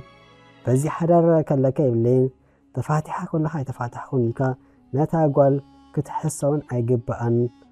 أنا كمزي زسرح كمزي علني إلكا نتا قول نتصور حويتا كتحوا كتقلالكم نكلو زبالكايا أمينات أبلا فتح أنت أتوت سبق أنت زيكونو قنا نبكا الأخا من داي تبل تزيل زين السخا مسيلكا قريبكا تثبتن كون نتنبب بنص انحوا أبزي بصح مس بصحت أنت قدفتكا كجمر ولا كان السون حما أنت جبرت كأن تحتاتي مسخيخم سلازي نفسها مسيلكا نتاكبر حق أدي تمسعى زلخا سب كرابامو كم زلخي تقبيلا تأتو كم اتقالون كم زيكونا أنا فلتت رأينا بقدامي علم نمأتو قرات باقي استخدنت تخلق كتمثلي بلان يأتونا تراين بر كشندحي أنا ولد بجيزون جنزون كتت أوتي بلان سلازي أبحاك أنيان كان أنا استمل أوركب خون علو زيادة دما يصبق ودون نتاقال مس أمسا أخبيروك حزا خلالهم قال دما نتي أخبروت بأصفيتا كتمل سلو ألو أنبر ناب صقابن نقاتن قاصوت حالوت أخبروت ناتو كوس دايبلون سلازي تخابير كاكسا مود أتعلم من باريوم من عالبات أما نقول مقرفات كاقات أمي خاليوم كاس إلكا شقرات كمفتح أبك أريل زيك المود أحدى رجع أنت بسيح دمام بسلام في اللايوم سلاس تفلال حاجن كم سألا إيه كترعي بالكان فاتينكم أيكونن يوكا نحادش هوات من أدا ينبر الناس تماسل كان أيكونن اتودي خونو تاقوال من قدم هزوم تخابيرم خدي قبا أمانقوم ولاد مزحلو دما ولادو عيريني قلم اللازبال أتحازوا هيسكا كمقو أز هقون سرعاتهم بزحلو من قدي ندقو كرئن مستقو كراخا مقبار كاب تفلالخا يبقى آخلا كاب كيمتان كرحنتن رحيكا بابزال خيو بسلامن سلاماي من قدها هيسكا تخابيركا مخاديم بفلاي اتو مودد ما سبوت كچونو خللهم هانت قال تفلت كمالت عالم توديو مالت يكونن ولا شحت ገንዘብ አውጽ بصحيوز بلك حتبص برغز سب ስለዝኾንካ አይስም አካሊ ማለት يكونن ገና ካብ ኮነ صبا حداش معالتا يلك سنخا نخيسكا بتسفان بنحن نقرميت كتكيد على كامبر عددا مستن استفالي والفتات كوينكا حيواتكا كتب بلاشو يقبقان هما أزقبر سبب إلو حديرو بفتعري سلازفديو وشتخا جيركا سنخا نخيسكا نزابق حيوات كتنك أساس ألكا هناك تفدي انت للخون قبل إلي اتاسب حما بمقبار زيكونا بسرح بعواتن بزبالات انزز أبقا نابرانيوم إلا كم تتعاس تقبراون ترميسكا زيكوناس تقاويتكا برخ إلكايوم سلازي زقات أما يقاتم أكند حماق محساب مودعات عالم كامزي كونا فليتكا تتسأميم كان نزحاش حيوات داقماي مبربارن مسرحانيوم إيهي كما تسعيت دليلين دخبلتو رحواني ميكي تخيلي خيقنا حتى كندو رحوا أتي زمتعك ساماني كبل حتى تام زحقوس بسراتنا أفكرت مزحاف فقري أب جرمن إنه بلو فقري أب جرمن زر استحداش مزحفت مزأكم على ناي جرمن اللهم دو بحفشا نخل جزاء تخحكو حداش مزحف فقري أب جرمن بدراسي دانيال جبرت السعي سدت مجمارت رايزي كونه رئيسها مفلاطوني إذا حداش مزحف فقري أب جرمن أب عدقوانا نزولو إيرتراوي حدش برهان نمهاب زتت صحفتنا يتسفا دمسيا هيوت بدهوتات كتفتر كلا فقر دماغ تفتن كلا كمي جيرنا إنا تسانعنا دو نبل مزحف فقري أب جرمن نتوم بسرحن بتمتن بنابران زدخومو لبتات داقماي حيل اتهبن تبارا برنيا بزعباتي زي سعر صنعات إيرتراوي بزعبات أب سدت كوين كان علامة سعر له بالحاد كوم قدما بزعبات إنه كله التحوي فقري بسفحه وتجلس عباي مزحف فقري أب جرمن أب سدت نزل لخاخون أب كله مزحف فقري أب جرمن كم حدا ناي هيوت ممرحي كومباس كوينا ختجلجلكا علامة خان موقع من النت كخيت أفئن معقب فقري هيوت نمستمار لومي نزا مزحف كتوننا يجبا أكايو تسفايتو قرص مخنياتو اتعاوتا وشتخا يزلو تبلكا مزحف فقري أب جرمن نتفوتو سب انت عينت هياب كهوبا إلكا تحسم دحرا لخا بزعبا مزحف فقري أب جرمن يسمع كان لخا مالتيو مو قوية تقدادم مخنياتو وسنات مزحف تسلزخونا لعل 300 قطعة زحزت مزحف فقري أب جرمن كابت أموا الناقفة نقعزو مقاشخا خبابورن أوتوبسن نفاريتن حتيرا كي تردأكا أبتدلي بوتا تبصحكا فليت مزحف نمونان نمكففالن بز السعب أدراشا وإيميل توكسونا ፍቕሪ ኣብ ጀርመን ኣብ ነፍሲ ወከፍ ገዛ ትኩሕኩሕ ብልጽቲ መጽሓፍ ብደራሲ ዳንኤል ገብረትንሳኤ ፍቕሪ ኣብ ጀርመን ርሓዋ ከምቲ ዝበለቱም ናብ ሚኪ ክትከይድ ትኬት ቆረፀት እሞ ነገረቱ ትፃው ዘላ ስለ ዝመሰሎ ፈፂሙ ኣመናን ናይ ባሓቃ ምዃኑ ነጊራ ነቲ ትኬት ሰደደትሉ ብጣዕሚ ተገረመን ደንፁን ናይ ብልባ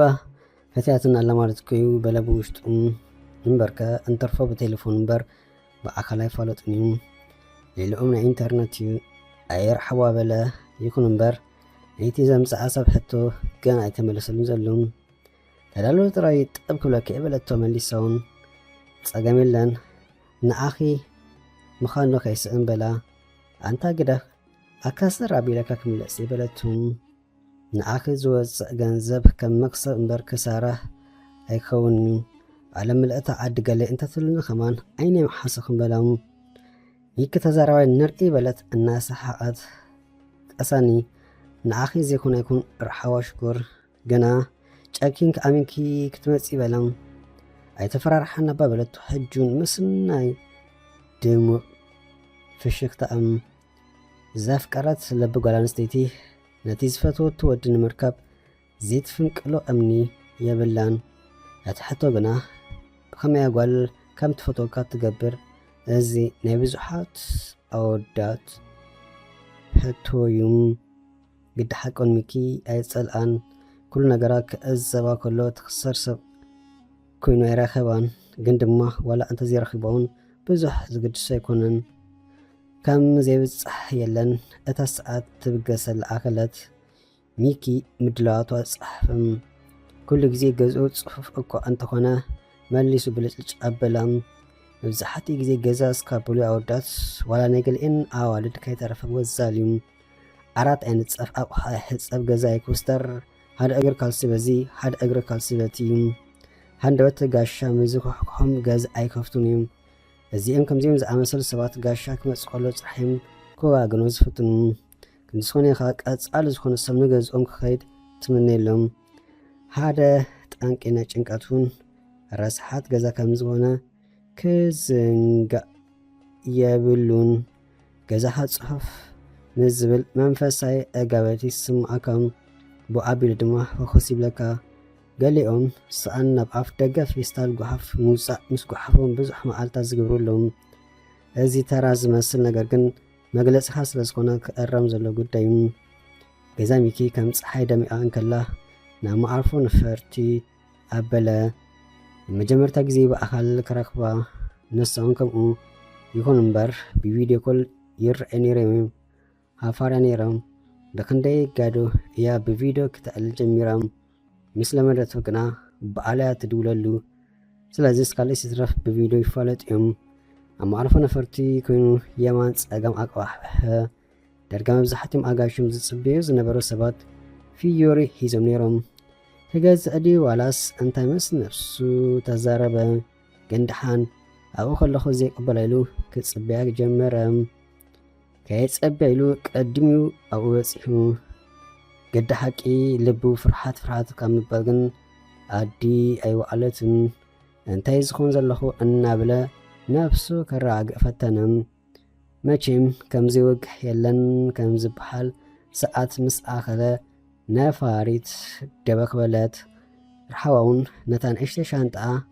ካብ ኣብ ርእሲ ኮፍ መበሊ ዘሎ መቐመጢ ሳንጣታት ኣውፅአት ክሳብ ኣብ ቅድሚኣ ዘለዉ ሰባት ዝወፁ ድማ ሪጋእ ሓዘት ቀስ እናበሉ ሰባት በብሓደ ካብታ ናይ ኣፋሪት ወረዱ ርሓውን ኣርከበት ኣብ ገፀን ሓጎስ ምልክት ይረአ ነበረም ብኣቢሉን ፍርሃት ይስምዓ ነበረም ኣብ ርእሳውን ብዙሕ ሕቶታት ይመላለስ እዩ ዘሎ ሚኪ ብደገ ኮይኑ ናብቲ ኣጋይሽ ዝወፅሉ ኣፍ ደገ ምቁማት ኣይዕረፈን ሳላ ኢንተርነት ሳላ ማሕበራዊ ሚድያ ብዙሓት ሰባት ተፋሊጦም እዮም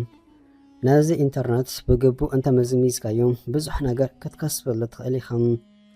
ነዚ ማሕበራዊ ሚድያ ብፀጋም ወገን እንተተቐቢልከ ግና ሒዙካ ይሕልም ዝብል ብፍላይ ናይ ገሊኦም ሰባት ብጣዕሚ ዘደንፅዮም ገንዘብ ከዓርዩ ክብሉ ሰብኣይን ሰበይትን ምስ ደቆም ላይፍ ከይተረፈ ወፂኦም ኣብዚ ማሕበራዊ ሚድያ ገልጠምጠም ዝብሉ ኣለዉ ብፍላይ ሰብ ሓዳር ኮይንካ ፕራንክ ዶ ገለዶ እናበልካ ናብ ማሕበራዊ መራኸቢታት ምውፃእ በዓልኻ ጉድጓድካ ከም መፍሓሪ ዝቁፀር ዝኾነ ይኹን በዓል ሓዳር ዋላ ፍቁራት ኣብ ማሕበራዊ ሚድያ ዝወፁ ናብራ ሂወቶም ካልእ ዋላ ሓደ ከይተረፈ ዘርእዩ ጉዳይ ብበኣስን ነገር ኣብ መወዳእታ ብፍትሕ ኮነ ፍቁራት እንተኾይኖም ብፍልሊ ዝዛዘም ሰላምታ ይብሉ ይኹኑ ብዙሓት ሰባት ዋላ እኳ ኣብቶም ብፃምርቲ ፀገም ይሓሉ ነበለሞ ግና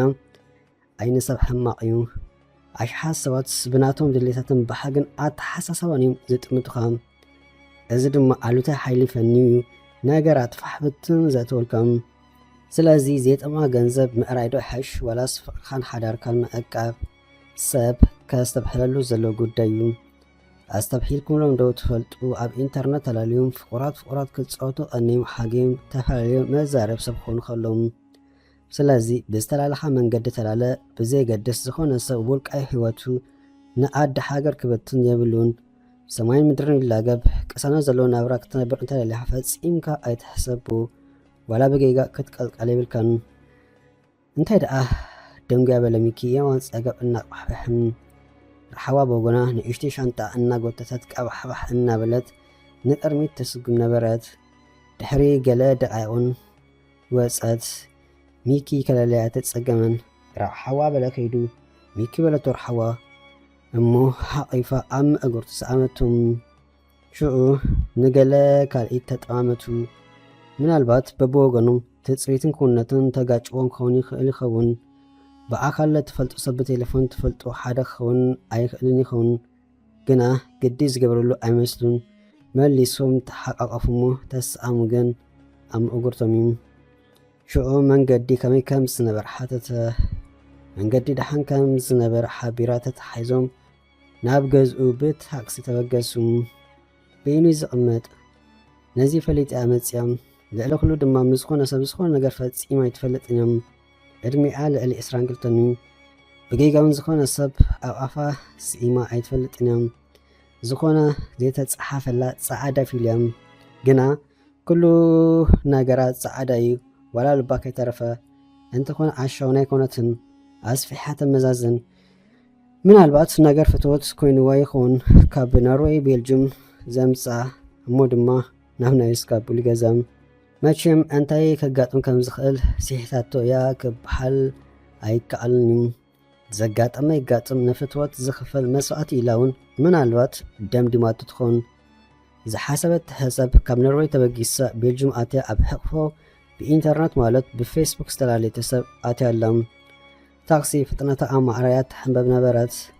ብናቶም ሓሳባት ዝተወጠሩ እንክመስሉ ኣብ መንጎ ሚኪን ረሓባን ሰቕታት ሰፊኑ ነበረ ነሚኪ ገዛ ኣዋልድ ስኢና ኣይትፈልጥና ኣዋልድ ክበሃል ከሎ ግን ምስሊ ኣልላል ወይ ክሕግዘን እንተዘይኮይኑ ቀን ጠብጠብ ይብሉን ናይ ኣዋልድ ፀገም ይብሉን ዝተፈላለየ ክእለት ስለ ዘለዎ ብዝተፈላለየ ነገር ነተን ኣዋልድ ናይ ምልላይ ኮነ ምርካብ ተኽእሎ ኣለዎም ግና ፈፂሙ ጠምቀምቀም ኣይብልን እዩ ሞባይሉ ብናይ ዝተፈላለየ ኣዋልድ ሽም ዝመልአ እዩ ግን ምስ ሓንቲን እኳ ዝተፈለየ ርከብ ይብሉን ብዙሓቱ ንቁም ነገር ይደልዎ እየን ንሱ ግና ኣብ ዕላምኡ ከም ፀንዐ እዩ ካብተን ብዙሓት ገለ ንቁም ነገር ዝኾነውን ኣይሰኣለን ግን በቃ ምዝኾነት ብጀካ ተራርክብ ዋል ሓደ የብሉን ንረሓዋ ኣብ ሰዓቱ ሓዳር እንተዝገብረላ ዳስ መበለው እንተዘይረኽባውን ዝግድሾ ኣይኮነን ብሓፂሩ ምዝኾነት ጓል ናይ ምቕራብ ተፈጥሮኣዊ ክእለት ኣለዎ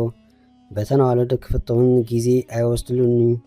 ይኹን እምበር ምዝኾነት ጓል ጥቡቕ ምትእሳር ስለ ዘይፈጥርን ስምዒቱ ስለ ዝቆፃፀርን እጅብ ኣይብሎን እዩ ኣብ ዓለም እቲ ዝሓየለ ሰብ ድማ ስምዒቱ ዝቆፃፀር እዩ እቲ ምንታይ ሲ ብቐሊሉ ብዝኾነ ነገር ክጥቃዕ ስለ ዘይክእል ታክሲ እናተወንጨፈት ኣብ ኣፍ ደገ ገዛ ሚኪ ደበክበለት ሚኪ ሕሳብ ከፊሉ ንበዓል ታክሲ ኣመስጊኑ ሻንጣኣ እናጎተተ ናብ ገዝኡ ኣምርሐ መፍትሕ ከፊቱ እውን ንውሽጢ ገዛ ኣተወ ገዛ ኣቱ ምስ በለት ብዓይና ኮለለቱም ፅቡቅ ገዛ በለቱም ብፅፈቱ ምሒር ስለ ዝተገረመት ምሳኻ ትነብር ጓል ኣላ ድያ ክትብል ሓተተት ንሱ እናተገረመ ሒዳ ክብል ንሕቶ ኣብ ሕቶ መለሱ ብፅሬት ገዛ ስለ ዝተደነኩ ይበለቱ قد حقي ودي تصارين تتصاري كنت حمق تبوحل قال كمان كما تسايكلني قال زحزتو غزن ودين يفلاليم يكون بر ميكي بر زخونه تكون نغزو اصاريتلون ابصلنا اتاكفلت صبق نغرو زخونه فرحي دي سكفتا ملكت اب ገጽ አይነበረን ሃጎስ ገዲፍ ከማለትዩ ከምዛ ገዛ አራጥ ተቆፈለት ጽማ ቀድሑ አቀበላ በዘይ ጥርጥር ተቀቢላ ግዴ ጻሚዓ ጸንሐ ግስም አቢላ ጸንቀቀተም አምነሮይ ገዛ አንበር አቤልጅም ገዝኡ ዘላ አይትመስልና በኢንተርኔት አፌስቡክ ሆነ ስተላለይቶ አይትመስልና ምናልባት ፍቶ ወዶ ይሆን ከውዝ ገበራ እንበር ከንፈለማ በአካል زراخه بمطن والا كالي سيترف نغزيو كتربش نيروم رحوا غنا قسانات تطمطميات مسل قرب مسترغات بلي مغبي كواي امو غلكت بالعبلام نعان مقبال يلو استفاله انا صبحي سرحي نو انا كل خص نسا كتواي لا كمزا بمرفق طوشق زبلوا مسفتنا دمص يتاديما هاف بلد ما يكون غاشا يخبلم لمنتي غاشا لا اقبصتو بتعم تجرمه اتاني بحق يقول انستيتي ابسخر كده ايتغاش نبلم نبتي كشنا مسكرت استفلالاي ان صبح مصر ايتقمتتم دحند خد از عينت غير مستقمتا اي بحق يقول اياتوتم ازغز ابلتو اجون كم زئات وتجلصلا وحلا يخمالتكو ان برت او ايام كبل وجمرهم وكل صادي ولاس انت تسكفم دغاغيمون طمتا ايستو حالتلون زلا وعليلو اخل ايدو واسبلم دحانت اتو احفرتو كالوستلون كاليتون دغما تقبلتو ابون كالوستو حادي مزمسلو الناس حقونا تصاوتو بليوم عادي مستل على او هصابيه كتب حالت بعلا حصاص وونغل ابلتو هانت ليتي كحررت كمسانات غازا استقاصرتو بتعمي تدنقلم قف مسبلت وين قدحو استيبلا ايستني زخون مستبلتو نسون ايستني غرام هذا خلطه وين حلف إلو كمز اغاطام كركب كله يستيم انبر تقامستا يقربني نونو مسبلتو ايا ገደዳን بعين حقون بفلاي نتودنقم ነገር ተሐስቦ እንተ ኮይና ስተይ ምዝብላ ፈጺማ ክሰትብላን ولا تصقم يلان زي مسايخ مزبلا بقيقاون كتقرب يبلان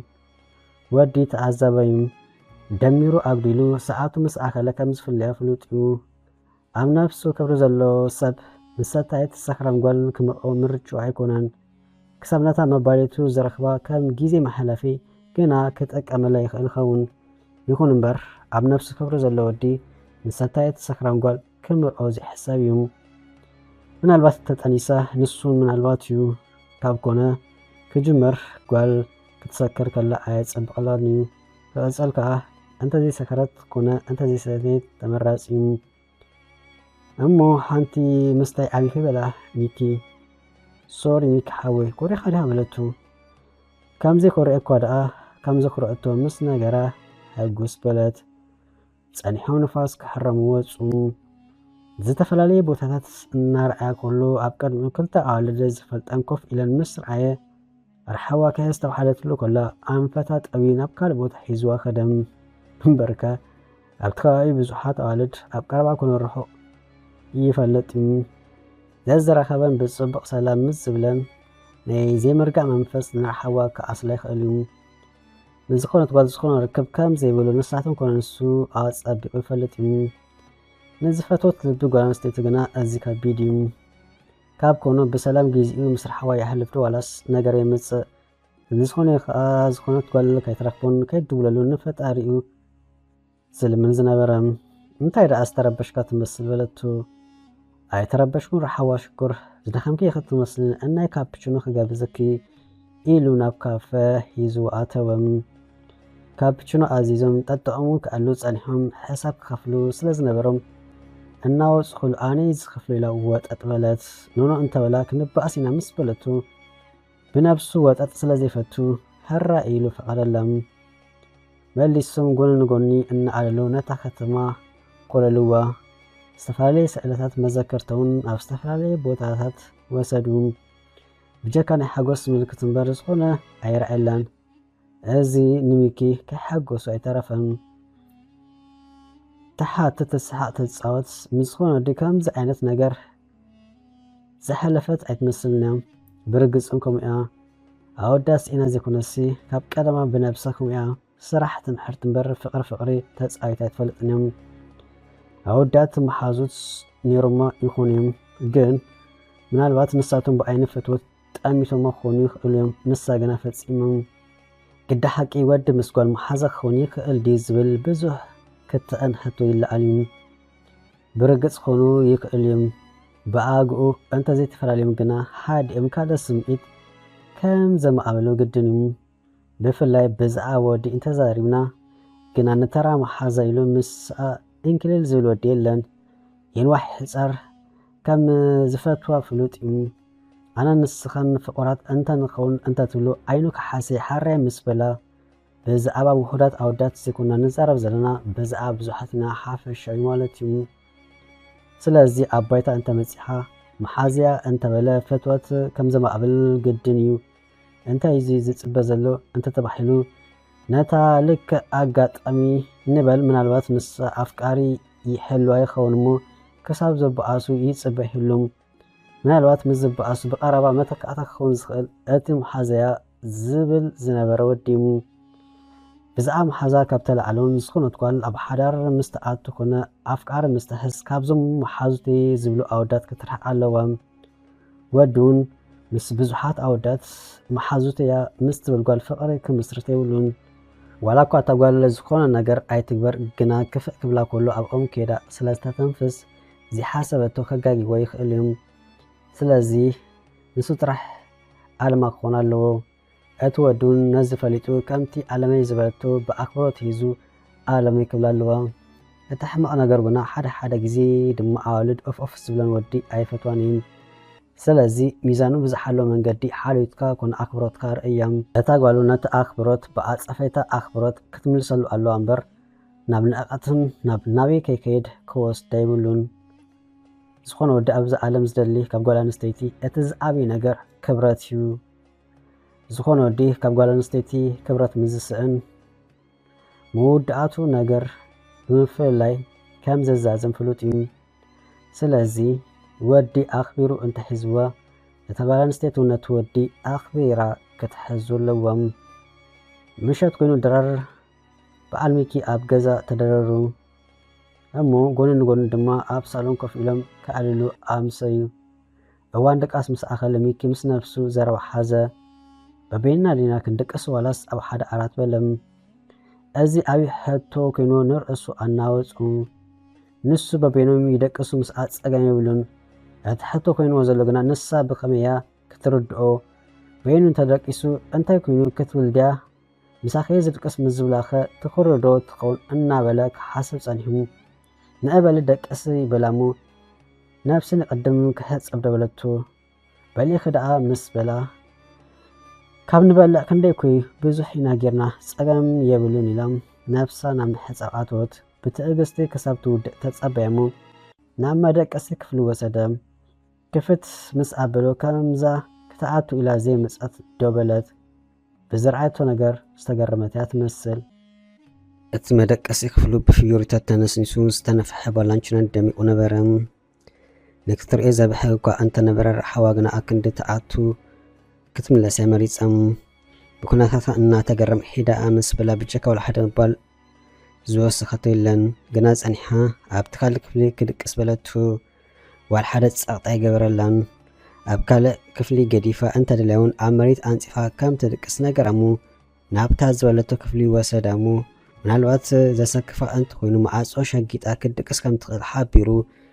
ናብ ሰሉን ተመሰም እዚ ኩሉ ንኡ ኢላ ትኬት ቆሪፃ ነፋሪት ተሰቂላ ከምዛ ዘይመፀት ቤና ክድቅስ መሪፀም ካብ ገዛ ተበጊሳ ክትመፅእ ከላ ኣብቲ ገዛ እንታይ ክፍጠር ከም ዝኽእል ዝጠፍኣ ኣይኮነን ውዩድ ኣሚኪ ብነፍሱ ስምዒቱ ስለዝቋፀሩ እምበር ምናልባት ስምዒቶም ክቋፀሩ ዘይክእሉ ኣወዳት እንትፅኑ ነይሮም ኣብ መንጎኦም ወጠጥ ምስ ተፈጠረ እሞ ምስ ተኮራርዩ ነይሮም ንሳ ትኬት ቆሪፃ ክትብገስ ከላ እሞ ድማ ቢኑ ናብ ዝነብር ወዲ እቲ ወዲ ካልእ ነገር ክፅበ ይኽእል እዩ بتي خالقها تفتوني فقراتنا إلو مزحاسب بتكون بتي ميكي تيفي كرئت عليهم نعمرك أسخف لخيدو بات بالام أبجزء سب زلا ذكر أي مسلنيم ليتي تبرابي رادا أي تبرابرتن ما أتصوك في تاريعاتو دا أي رأيتون كلمة دا لادا أي دليتن قد يكون زولي زمسل بتازدك أسانوك حيو تبرابي روم كوينون كورسي أدايلو أتسأم أبجز أن حقوس ملكتي رأنا برا من الوقت مساي انت زي حدر كيلوات أتسلازي ولادو تخون مساعد فلت كابتتس أبجز أن حقوس ملكتي ترح سلازرعي انت يرخيوا أن بلا يقورسنا برم أمم قوغنا كوري خدها بيني ونك أسي ولاتو انت كوينو كوري تصبقت فترة ساب مرجوها قبر مساليوم نأيلكي أمينكي مسخي نئي بحانس عندك أسئلة وقت قبلكون حلنا أفكر لين سلازي سخي بالك مسبلم بتعمي زمسكنك أنت يدكوني مسيلك إلى زرب أخذ قصل أنا ولا تكلم أقارت أبيلو دحان زخون مخنيات سمخاب أيليكنيو سلازي حجون سخف أيبالكي كم تازمت أخيا كم آكت لسيخي نبلا أمو زور وركنولينا مسبلا حر إلى سقبلات مسبلو رفرفت مسبلا هيزو ناب استفلالي بوتا وسدا بتحاقوز أن حقفتو أما أقرتو الناس أمتو استفلالي ما ذكرتا سألتات وسدون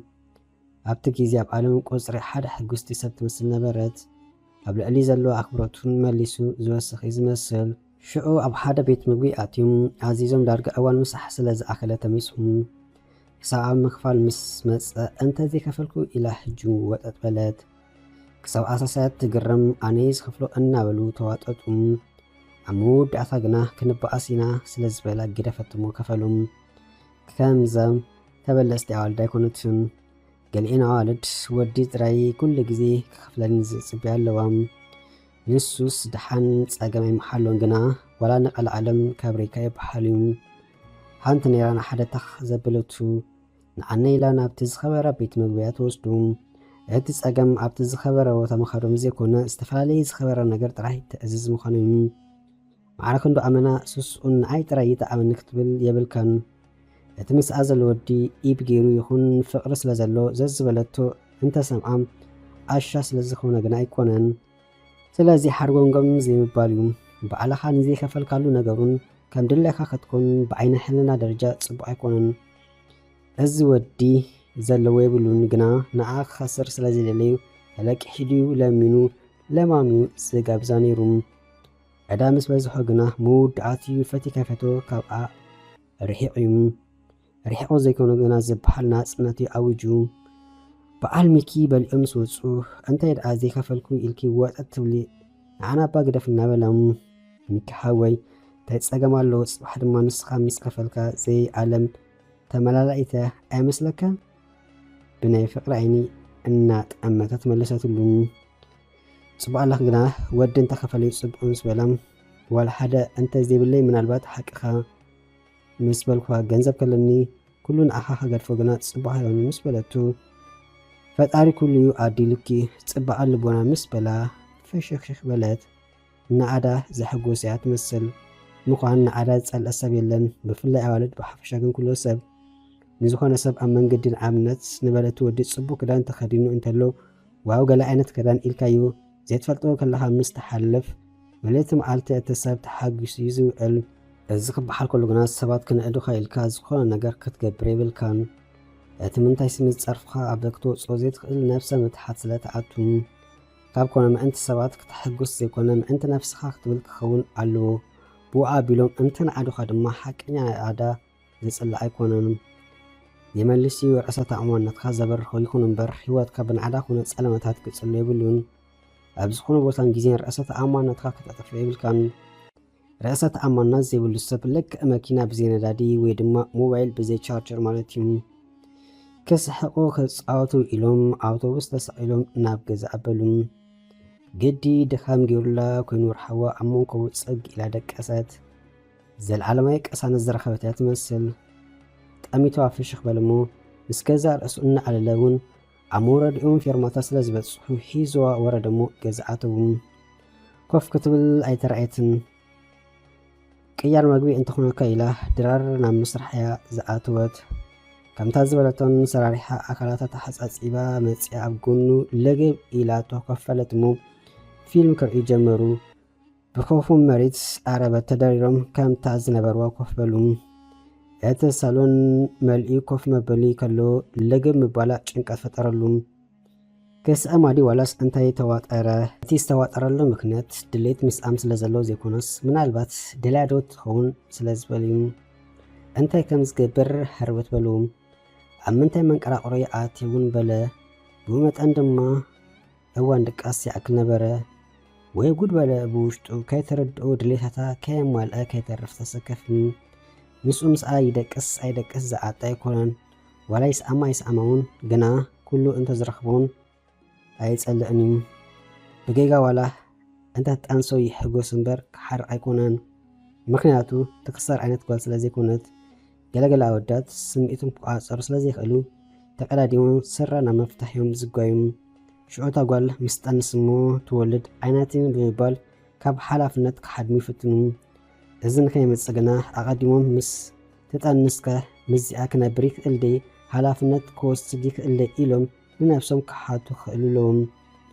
ዝኾነ ምስ ኮነ ነታ ጓል ነቲ ዋል ሓደ ዘይፈለጥ ህፃንን ምጉዳእ ግና ፅቡቅ ኣይኮነን እቲ ነዋለት ድማ ነቲ ዘኽብረንን ዝሓልለንን ገዲፈን ናብቲ ዘሕስረን ወዲ ከይደን ምዝጠንሳሙ ምዝወልደሙ ምዝኣምነለን ንምሎም ኣውዳት ብሰንኪ ሓደ ወዲ ከይረግማይን ዝነብረም ስለዚ እተን ኣዋልድ እንተኾነ ኣከይደን ክዕርያን ናብ ዘሕስረን ዘዋርደን ዘይኮናስ ክኸዳ ዘለወን ናብ ዘኽብረንን ንመጻይ ኣኽሪኡ ናብ ዘንብረን ክኾን ይግባእ ዘላ ኣብዓላ ኢለዶ ክስማ በለ ሚኪ ብውሽጡ ግና ድማ ተሰከፈ ሃፊሉ ማይ ሰትዩ ተመሊሱ ኣብታ ዝነበራ ኮፍ በለ ከዕላቢ ጸኒሑ ክስእማ ከንፈሩ ናብ ከንፈራ ገጹ ሰደደ ዘላ ኣብዓላ ኢሉ ከንፈሩ ሰደደ ንሳ ዘስተውሓለት ብሎ ይትመስልና ተሰኪፉ ግና ምልስ በለም ኣቕሉ ፀቡ ንምስኣም ብሓጊ ሓልዎ ዘይኮነስ ናታ ድሌት ካይከውን እሞ እንታይ እዚ ድንዙዝ ካይትብሎ ስለዝተሰክፈ ክስእማ እውን ክጅመር ዝደለየን እዚ ኩሉ ካብ ነሮይ ዝኣከል እሞ ከዓ በይነይ ከም ዝቕመጥ እናፈለጠት ናባይ መፅያ ገለ ነገር ከም ዝፍጠር ትስሕቶያ ኣይብልን የበለ ሚኪ ብውሽጡ